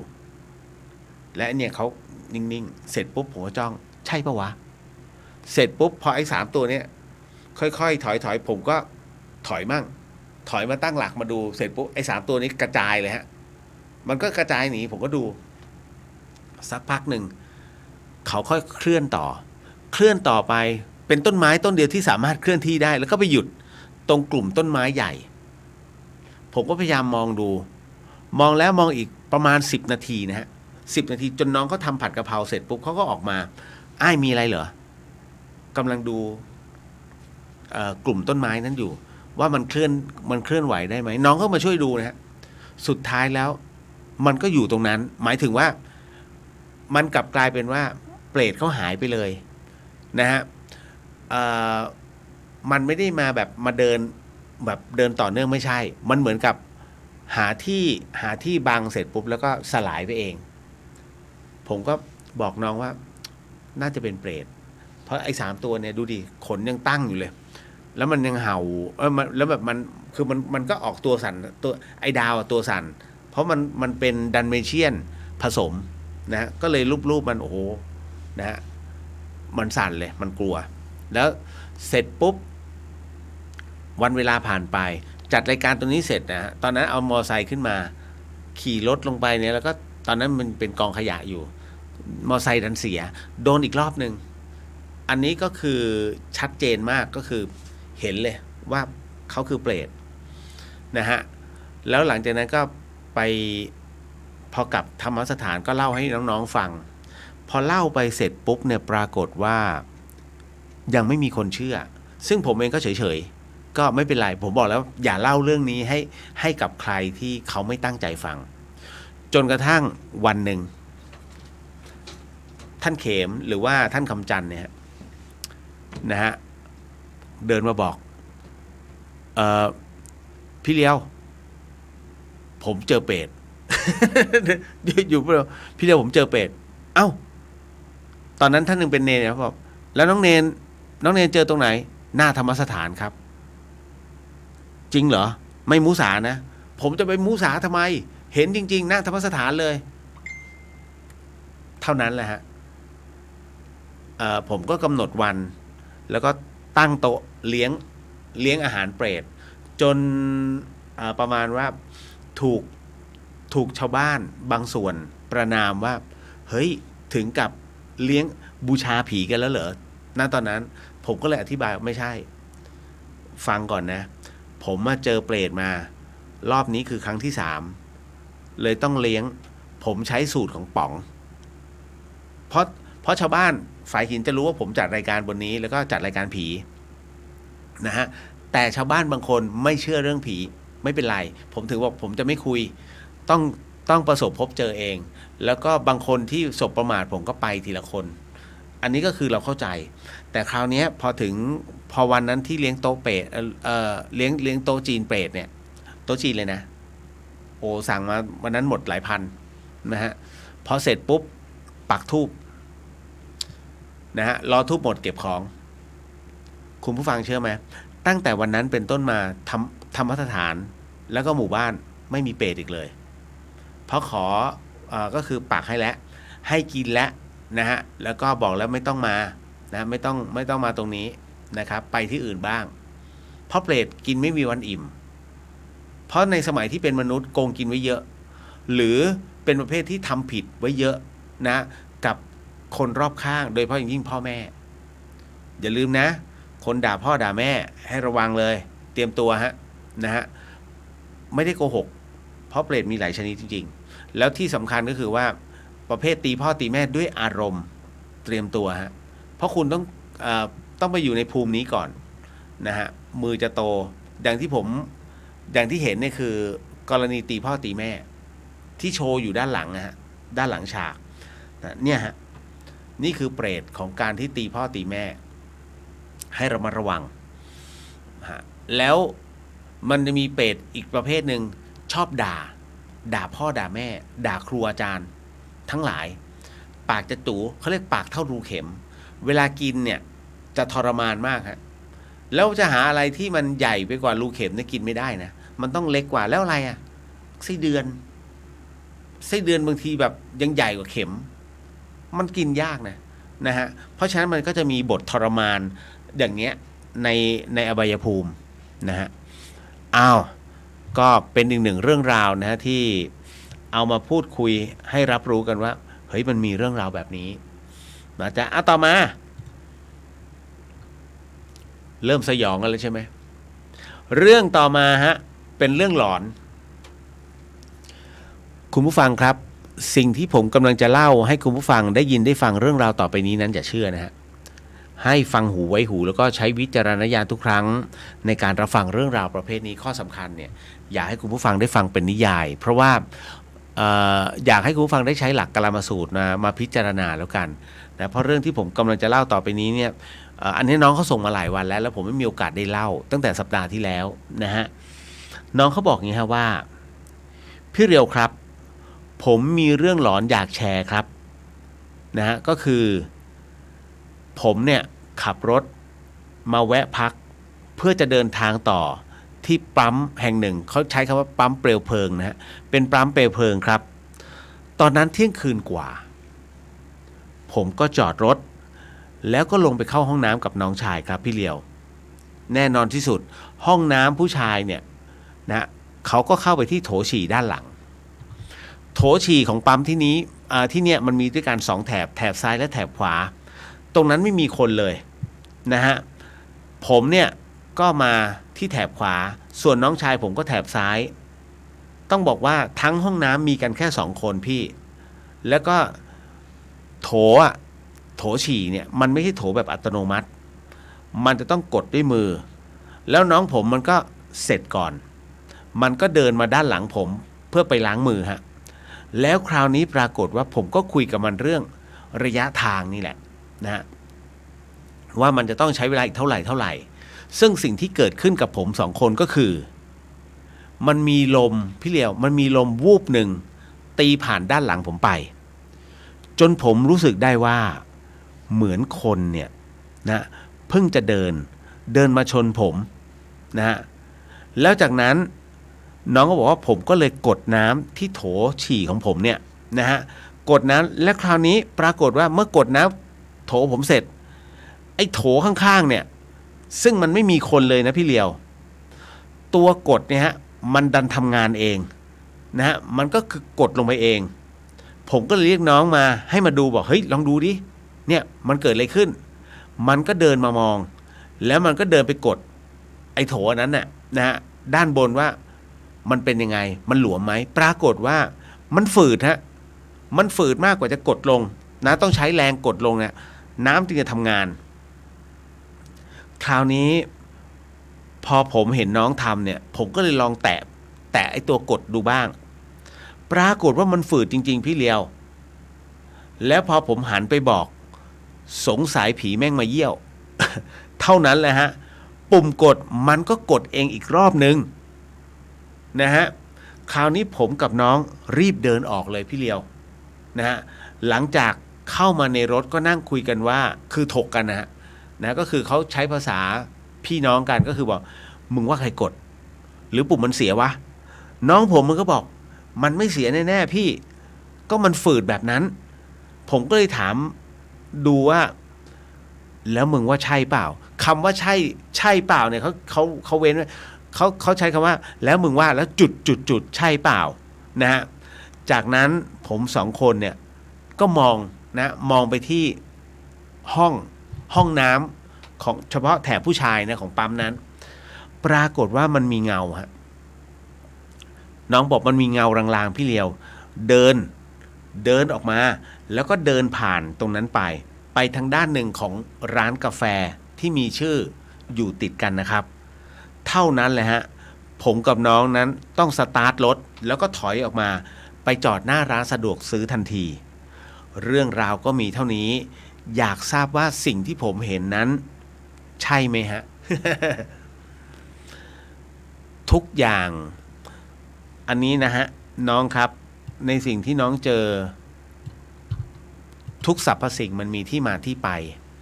ผมไม่ใช่ผู้วิเศษที่จะรับรู้ไปเรื่องทั้งหมดกับบทที่น้องเขียนมาให้นะฮะแต่ถ้ามันเป็นเช่นนั้นจริงๆผมก็เชื่อมั่นว่า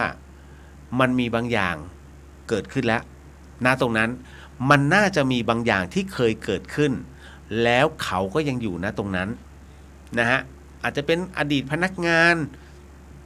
นะฮะหรือว่าคนดูแลหรือว่าเจ้าของที่ดินเก่าอะไรอย่างนี้มีมันทุกอย่างเป็นไปได้หมดนะฮะแต่ทั้งนี้ทั้งนั้นเนี่ยในการเกิดวิญญาณอันนี้บอกไว้เรียกว่าเป็นภูมิ รู้ซึ่งกันและกันนะฮะในการเกิดวิญญาณนั้นเนี่ยมันจะมีองค์ประกอบพอสมควรนะฮะหนึ่งณตรงนั้นเนี่ยต้องมีเรื่องมีราวมาก่อนสองนะฮะมันต้องเป็นวันที่พอเหมาะพอเจาะมากๆสามอุณหภูมิต้องเป็นความชื้นสัมผัสต้องพอดีนะทำไมมันต้องเจอในช่วงเวลา5 ทุ่มจนถึงตี 2 ตี 3วะมันรู้เวลาเหรอเพราะมันมีในเรื่องของอุณหภูมิและความชื้นสัมผัสเกิดขึ้นนะอันที่ 4คุณต้องมีเรื่องราวเกี่ยวข้องกับเขาไม่ทางใดก็ทางหนึ่งฮะแม้จะไม่รู้จักกันมาก่อนแต่บางทีคุณกับเขาเนี่ยเคยเป็นเจ้ากรรมนายเวรกันมาก่อนเขาจึงมาปรากฏให้คุณได้เห็นเรื่องราวทั้งหมดทั้งมวลจึงเป็นแค่นั้นนะฮะแต่มันต้องมีเรื่องราวนะไม่ใช่อยู่ๆอะไรก็ไม่รู้แล้วอยู่ๆเฮ้ยจะมาเจอเรื่องราวแบบนี้ไม่ใช่นะมันต้องสัมพันธ์กันด้วยบุญต้องสัมพันธ์กันด้วยนะฮะคือที่มาที่ไปไงคุณเบนสวัสดีครับนะฮะอันนี้มงเหรอใช่ไหมนะสวัสดีครับสวัสดีครับนะฮะต่อมาอันเนี้ยบังเอิญว่ามีพี่ท่านหนึ่งถามมานะครับผมไม่ได้ก๊อปชื่อพี่เขามาแต่พี่เขาน่าจะฟังเมื่อกี้รู้สึกใช่พี่เขาฟังอยู่นะฮะคุณดาวรุ่งสวัสดีครับนะฮะในกรณีที่จิตก่อนตายสำคัญมากนะฮะแล้วพอขอให้มีการุญยฆาตจิตใจที่มีความสุขและกำหนดจิตก่อนตายด้วยความรู้สติและนึกถึงองค์พระสัมมาสัมพุทธเจ้านั้นทำจิตวางแล้วก็ว่างล่ะคะตรงเนี้ยเรียกว่ามันจะเป็นบาปไหมคือพี่เขาถามเรื่องการรุญยฆาตแล้วพี่เขาส่งข่าวที่ทางฮอลแลนด์เนี่ยนะเขามีเครื่องในเรื่องของการทำการรุญยฆาตซึ่งผมบอกว่าเรื่องนี้ผมได้เคยอธิบายไปแล้วในเดอะเฮียนนะครับซึ่งคุณย่าสโหนเนี่ยเป็นผู้ส่งข่าวตรงนี้มานะแล้วผมก็เลยอธิบายให้พี่เขาฟังไปอีกรอบนึงบอกว่าผู้ที่ตายเนี่ยนะผู้ที่ทำการรุญยฆาตก็คือการฆ่าตัวตายอย่างถูกต้องตามกฎหมายเนี่ยนะเอาจริงนั่นถ้าในสมัยพุทธกาลเนี่ยมันมีไม่มากนะก็คือที่จะบรรลุธรรมอย่างเช่นพระวักกะลินะฮะพระวักกะลินั้นนะฮะที่ท่านบรรลุธรรมนะตอนที่เชื่อตัวเองนั่นเป็นเพราะว่าสัญญาเก่าของท่านแต่ไหนแต่ไรแล้วท่านก็ฆ่าตัวตายมาจนกระทั่งมาชาติปัจจุบันได้มาเจอองค์พระสัมมาสัมพุทธเจ้าแล้วก็บวชพระวักกะลินั้นก็ต้องเรียกว่าคือปฏิบัติเท่าไหร่เนี่ยก็ไม่เข้าใจในเรื่องของธรรมะหรือว่าการบรรลุธรรมสำเร็จในเรื่องในธรรมชั้นสูงจากองค์พระสัมมาสัมพุทธเจ้าจนกระทั่งวาระสุดท้ายเนี่ยของท่านก็มาถึงก็คือท่านก็ใช้มีดเนี่ยเชือดตัวเองณตรงนั้นฮะพระวักกะลินั้นบรรลุธรรมเป็นพระอรหันต์ทันทีนะเหตุเช่นนี้เพราะว่าวิญญาณของท่านนะฮะเหล่ามารทั้งหลายก็คือควันดำๆที่โอบล้อมกุฏิของท่านเนี่ยหาดวงวิญญาณท่านไม่เจอเพราะท่านไปนิพพานเรื่องราวตรงนี้เกิดขึ้นเพราะว่าพระกัสสปะนะฮะขออภัยอะไรล่ะผมลืมชื่อท่านเลยนะก็เรียกว่า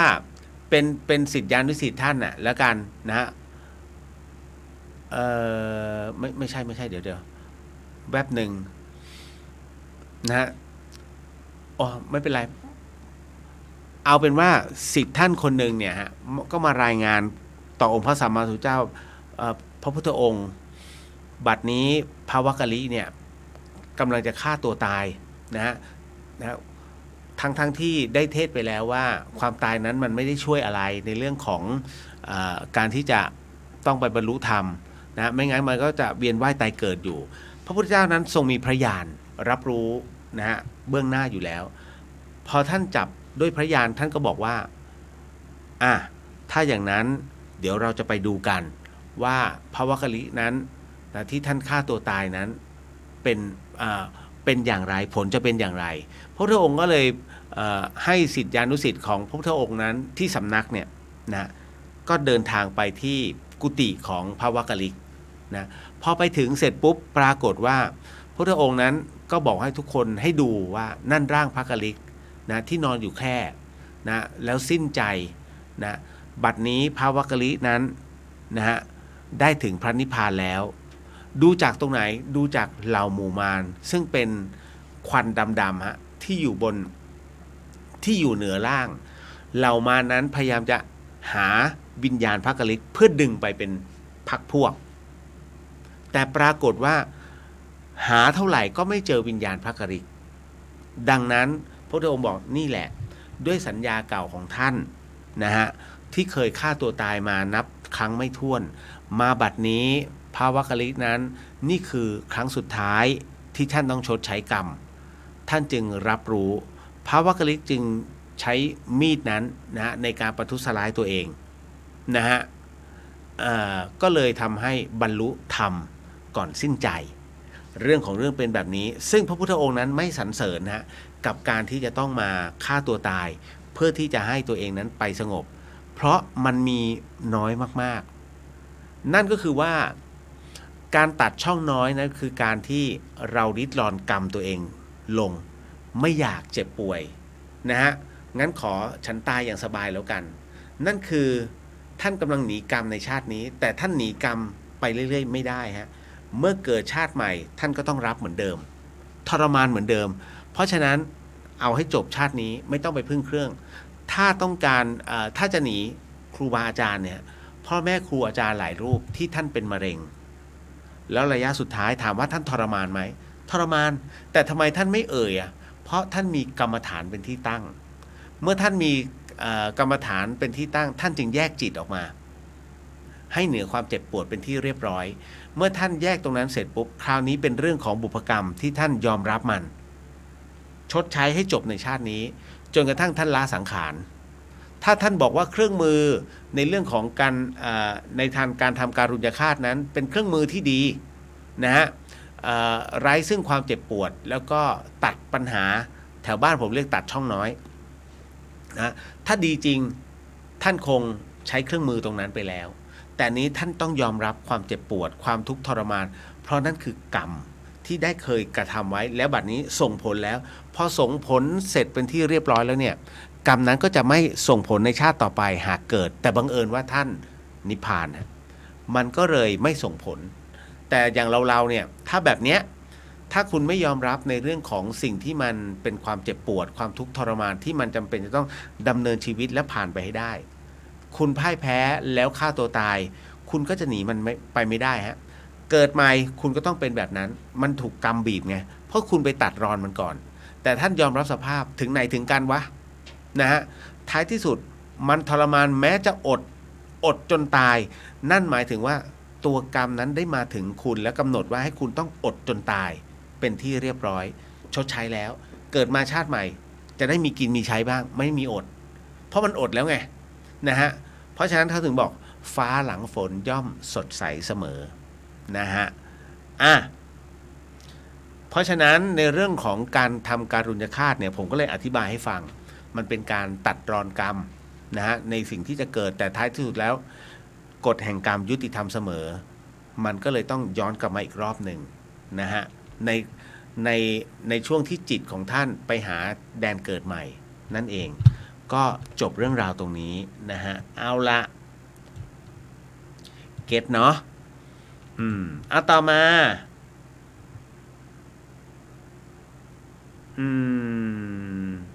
อันนี้ไปแล้ว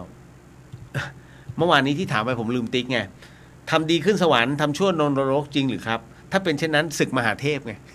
เทพยังลบกันแล้วทำไมเทพไม่ลงนรกนะเมื่อวานตอบไปแล้วนะฮะ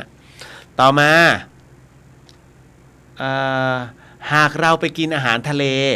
แล้วเขาบอกว่ามีแต่ของสดจะทำไงดีคะแล้วเพื่อนเนี่ยสั่งหมึกช็อตมากินพอเราไม่กินก็ถูกเพื่อนตำหนิและบังคับมันก็เลยต้องกินค่ะหนูจะบาปไหมคะการถูกบีบบังคับนะฮะให้กินแต่ถ้าเราไม่กินแล้วมันจะต้อง โกรธกันยันไม่เผาผีควรจะยอมฮะอันนี้แสดงว่าท่านยอมให้เพื่อนมีอิทธิพลเหนือเขาเรียกว่าเหนือความถูกต้องอ่ะเนาะนะฮะสัตว์อะไรก็ไม่ควรจะตายแบบทรมานคุณคิดดูนะหมึกช็อตคืออะไรฮะก็คือหมึกเป็นๆน่ะหมึกกระตอยอ่ะเอาน้ำจิ้มแซ่บเวอร์นะฮะที่มีพริกกระเทียมนะฮะมะนาวนะฮะโขลกรวมกันปรุงรสอย่างดีนะฮะใส่นู่นใส่นี่ลงไปใส่แก้วช็อตไอ้แก้วช็อตก็คือไอ้แก้วที่เป๊กเหล้าขาวอะนะฮะแล้วเอาน้ำจิ้มเนี่ยใส่ลงไปครึ่งหนึ่งของแก้วช็อตแล้วเอานะฮะไอ้หมึกกระตอยเนี่ยฮะนะฮะดึงกระดองมันออกมันมีกระดองข้างในนะฮะแล้วก็เอาหัวหมึกจุ่มลงไปนะอันที่หนึ่งทรมานไหมฮะดึงกระดูกสันหลังของมันออกมาหมึกกระตอยทรมานคุณลองเอาอะไรก็ตามเนี่ยลองเคาะตรงสันกระดูกสันหลังของคุณนะเจ็บไหมเจ็บนะเจ็บโคตรนะฮะคุณดึงกระดูกสันหลังของมันออกมาเนี่ยมันก็เจ็บปวดแล้วเอาหน้ามันไปจุ่มนะฮะไอพริกน้ำส้มอ่ะพูดง่ายๆนะฮะไอ้น้ำจิ้มแซ่บเบอร์อ่ะถามว่าเป็นยังไงมันก็ต้องดูดเพราะมันเป็นน้ำปลาหมึกอ่ะหมึกมันต้องอยู่กับน้ำพอมันเป็นอัตโนมัติพอหมึกมันอยู่กับน้ำเสร็จมันก็ดูดเอาน้ำจิ้มแซ่บเบอร์เข้าไปถามว่ามันทรมานไหมโคตรทรมานเลยผมต้องใช้คำนี้นะฮะแล้วจากนั้นคุณเอาเข้าปากเพื่อให้มันหลุดพ้นจากความตายให้มันหลุดพ้นจากความเจ็บปวดนั่นก็คือส่งความตายให้มันในปากโอ้ยหวานมากอร่อยมากสรุปแล้วท่านคืออสุรกายหรือว่ายักษ์ฮะนะฮะเพราะยักษ์มันกินคนทั้งเป็นงับถูกไหมนะฮะก็เลยต้องบอกว่าเนี่ยนี่คือสิ่งที่มันเกิดขึ้นแล้วเราเองเนี่ยยอมรับกับมันว่าเราคืออสุรกายตัวจริงนะฮะกับอีกประเภทหนึ่งชี้ปูเอาตัวนี้นะฮะอย่าลืมนะผมพูดเสมอว่ามันไม่มีสัตว์ไหนหรอกที่อยากตายโดยเฉพาะอย่างยิ่งชี้แล้วมาเป็นอาหารนะครับชี้ปูชี้กุ้งตัวเป็นๆนะฮะเอ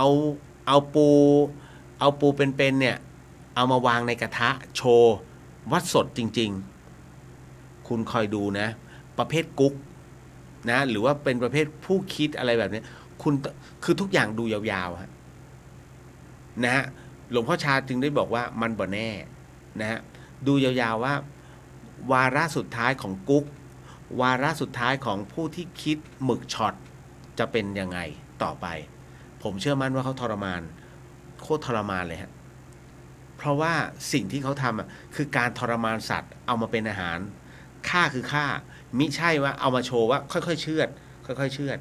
นะฮะท้ายที่สุดแล้วมันก็เลยเป็นการทำบาปโดยจงใจนะฮะบอกแล้วว่ากฎแห่งกรรมยุติธรรมเสมอนะฮะเมื่อกระทำสิ่งใดไว้สิ่งนั้นจะกลับมาหาเราช้าหรือเร็วมันต้องอาศัยระยะเวลาพอสมควรดังนั้นในการกินอาหารทะเลเนี่ยนะฮะถ้าเพื่อนบอกว่าเฮ้ยที่นี่สดคุณไม่ต้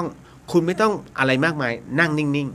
ๆเฮ้ยเธอจะสั่งอะไรเอาปูไหมเอาหมึกไหมเอากุ้งไหมอ๋อก็เธอกินอะไรก็ฉันก็ตามแบบนั้นแต่ฉันไม่เอาหมึกช็อตนะอะไรอย่างนี้เป็นต้นฉันกลัวเพราะฉะนั้นให้มันสั่งเอาตัวนี้ไอ้ตัวจิ้มเนี่ยคนที่จิ้มเนี่ยเลือกกุ้งตัวนั้นเลือกกุ้งตัวนี้1ชีวิตเท่ากับ1วินาทีถึง3วินาทีชีวิตคุณมันทอนเวลาเขาเรียกชีวิตต้องชดใช้ด้วยชีวิตไงแม้กฎหมายจะไม่ได้ให้โทษประหารนะแต่กฎแห่งกรรมจะทอนเวลาชีวิตของคุณลงเองตามกฎธรรมชาตินะครับเพราะฉะนั้นเนี่ยถึงได้บอกว่าอย่าชี้นะยิ่งชี้ยิ่งลดเวลาคุณลงแค่นั้นเลยนะฮะ3วินาทีเนี่ยถือว่าเยอะนะคนที่ตายแล้วฟื้นเนี่ยขึ้นมาเขาจะรู้ว่าเพียงแค่1วินาทีก็มีค่าแค่นับ1เนี่ยขอให้ใจเฮือกนึงมีค่านะคุณ แต่ถ้าตายเลยจริงๆครับเพราะผมเคยตายจึงรับรู้ว่าความรู้สึกตรงนั้นน่ะมันประมาณไหน1 เฮือกก็มีค่านะฮะก็ถึงได้บอกว่าอย่าได้ไปชี้เป็นชี้ตายเขาเพราะเมื่อไหร่ก็ตามที่เราไปชี้เป็นชี้ตายเขานะตัวเขาเองและหมู่สมัครพรรคพวกมันจะรวมความแค้นนะมาชี้เป็นชี้ตายเราอย่าลืมว่าแม้เขาเป็นเดรัจฉานจิตวิญญาณเขาก็มีถูกไหมฮะก็เอาไว้เป็นบทเรียนสำหรับในเรื่องของการกระทำเนาะไม่ว่าจะทำบุญหรือว่าทำบาปพิจารณาดีๆนะว่าสิ่งใดควรทำสิ่งใดไม่ควรทำศีล 5เป็นสำคัญคุณผู้ฟังเอาละก็ได้เวลาพอสมควรนะฮะเดี๋ยวขออนุญาตแล้วกันนะฮะในการส่งบุญทั้งหมดทั้งมวลนะครับให้กับเราทุกท่านด้วยเช่นกันนะสาธุสิ่งหนึ่งสิ่งใดที่ผิดพลาดพลั้งไปต้องขออโหสิกรรมณที่นี้ไม่ได้ตั้งใจหรือมีเจตนาก็ขอมอบอานิสงส์ผลบุญในค่ำคืนนี้ถวายแด่องค์พระสัมมาสัมพุทธเจ้าทุกๆพระองค์พระธรรมเจ้าทุกๆพระองค์พระอริยสังฆเจ้าทุกๆพระองค์พระปัจเจกพุทธเจ้าทุกๆพระองค์รวมไปถึงพรหมเทพเทวดาทั้งหลายสรรพสัตว์สรรพวิญญาณทั้งหลายสรรพเจ้ากรรมนายเวรทั้งหลายญาติสนิทมิตรสหายทั้งหลายของข้าพเจ้าและคุณผู้ฟังทุกท่านก็ขอให้ได้รับไอ้ส่งผลบุญในค่ำคืนนี้ด้วยเช่นกันขอมอบไอ้ส่งผลบุญในค่ำคืนนี้ถวายแด่องค์หลวงปู่สังสังกิจโจรวมไปถึงพระอาจารย์ภาสกรภูริวัฒโนขอให้ได้รับไอ้ส่งผลบุญในค่ำคืนนี้ด้วยเช่นกันขอมอบไอ้ส่งผลบุญในค่ำคืนนี้ให้กับคุณผู้ฟังที่ฟัง FM 104.50 เมกะเฮิรตซ์ทั้งจังหวัดเชียงใหม่แล้วก็จังหวัดใกล้เคียงรวมไปถึงคุณผู้ฟังที่ฟังในช่อง YouTube ของวัดไฟหินแล้วก็ในเครือข่าย Facebook ของวัดไฟหินก็ขอให้ได้รับไอ้ส่งผลบุญในค่ำคืนนี้ด้วยเช่นกันขอมอบไอ้ส่งผลบุญในค่ำคืนนี้ให้กับคุณผู้ฟังที่ฟังในช่องของพุทธิสิทธิ์รัตนสมบูรณ์แล้วก็เรียวเดอะเฮียนด้วยเช่นกันนะฮะก็ขอให้ได้รับไอ้ส่งผลบุญไปนะฮะก็ขออนุญาตในเรื่องของการแผ่เมตตาให้กับสรรพสัตว์ทั้งหมดทั้งมวลนะครับ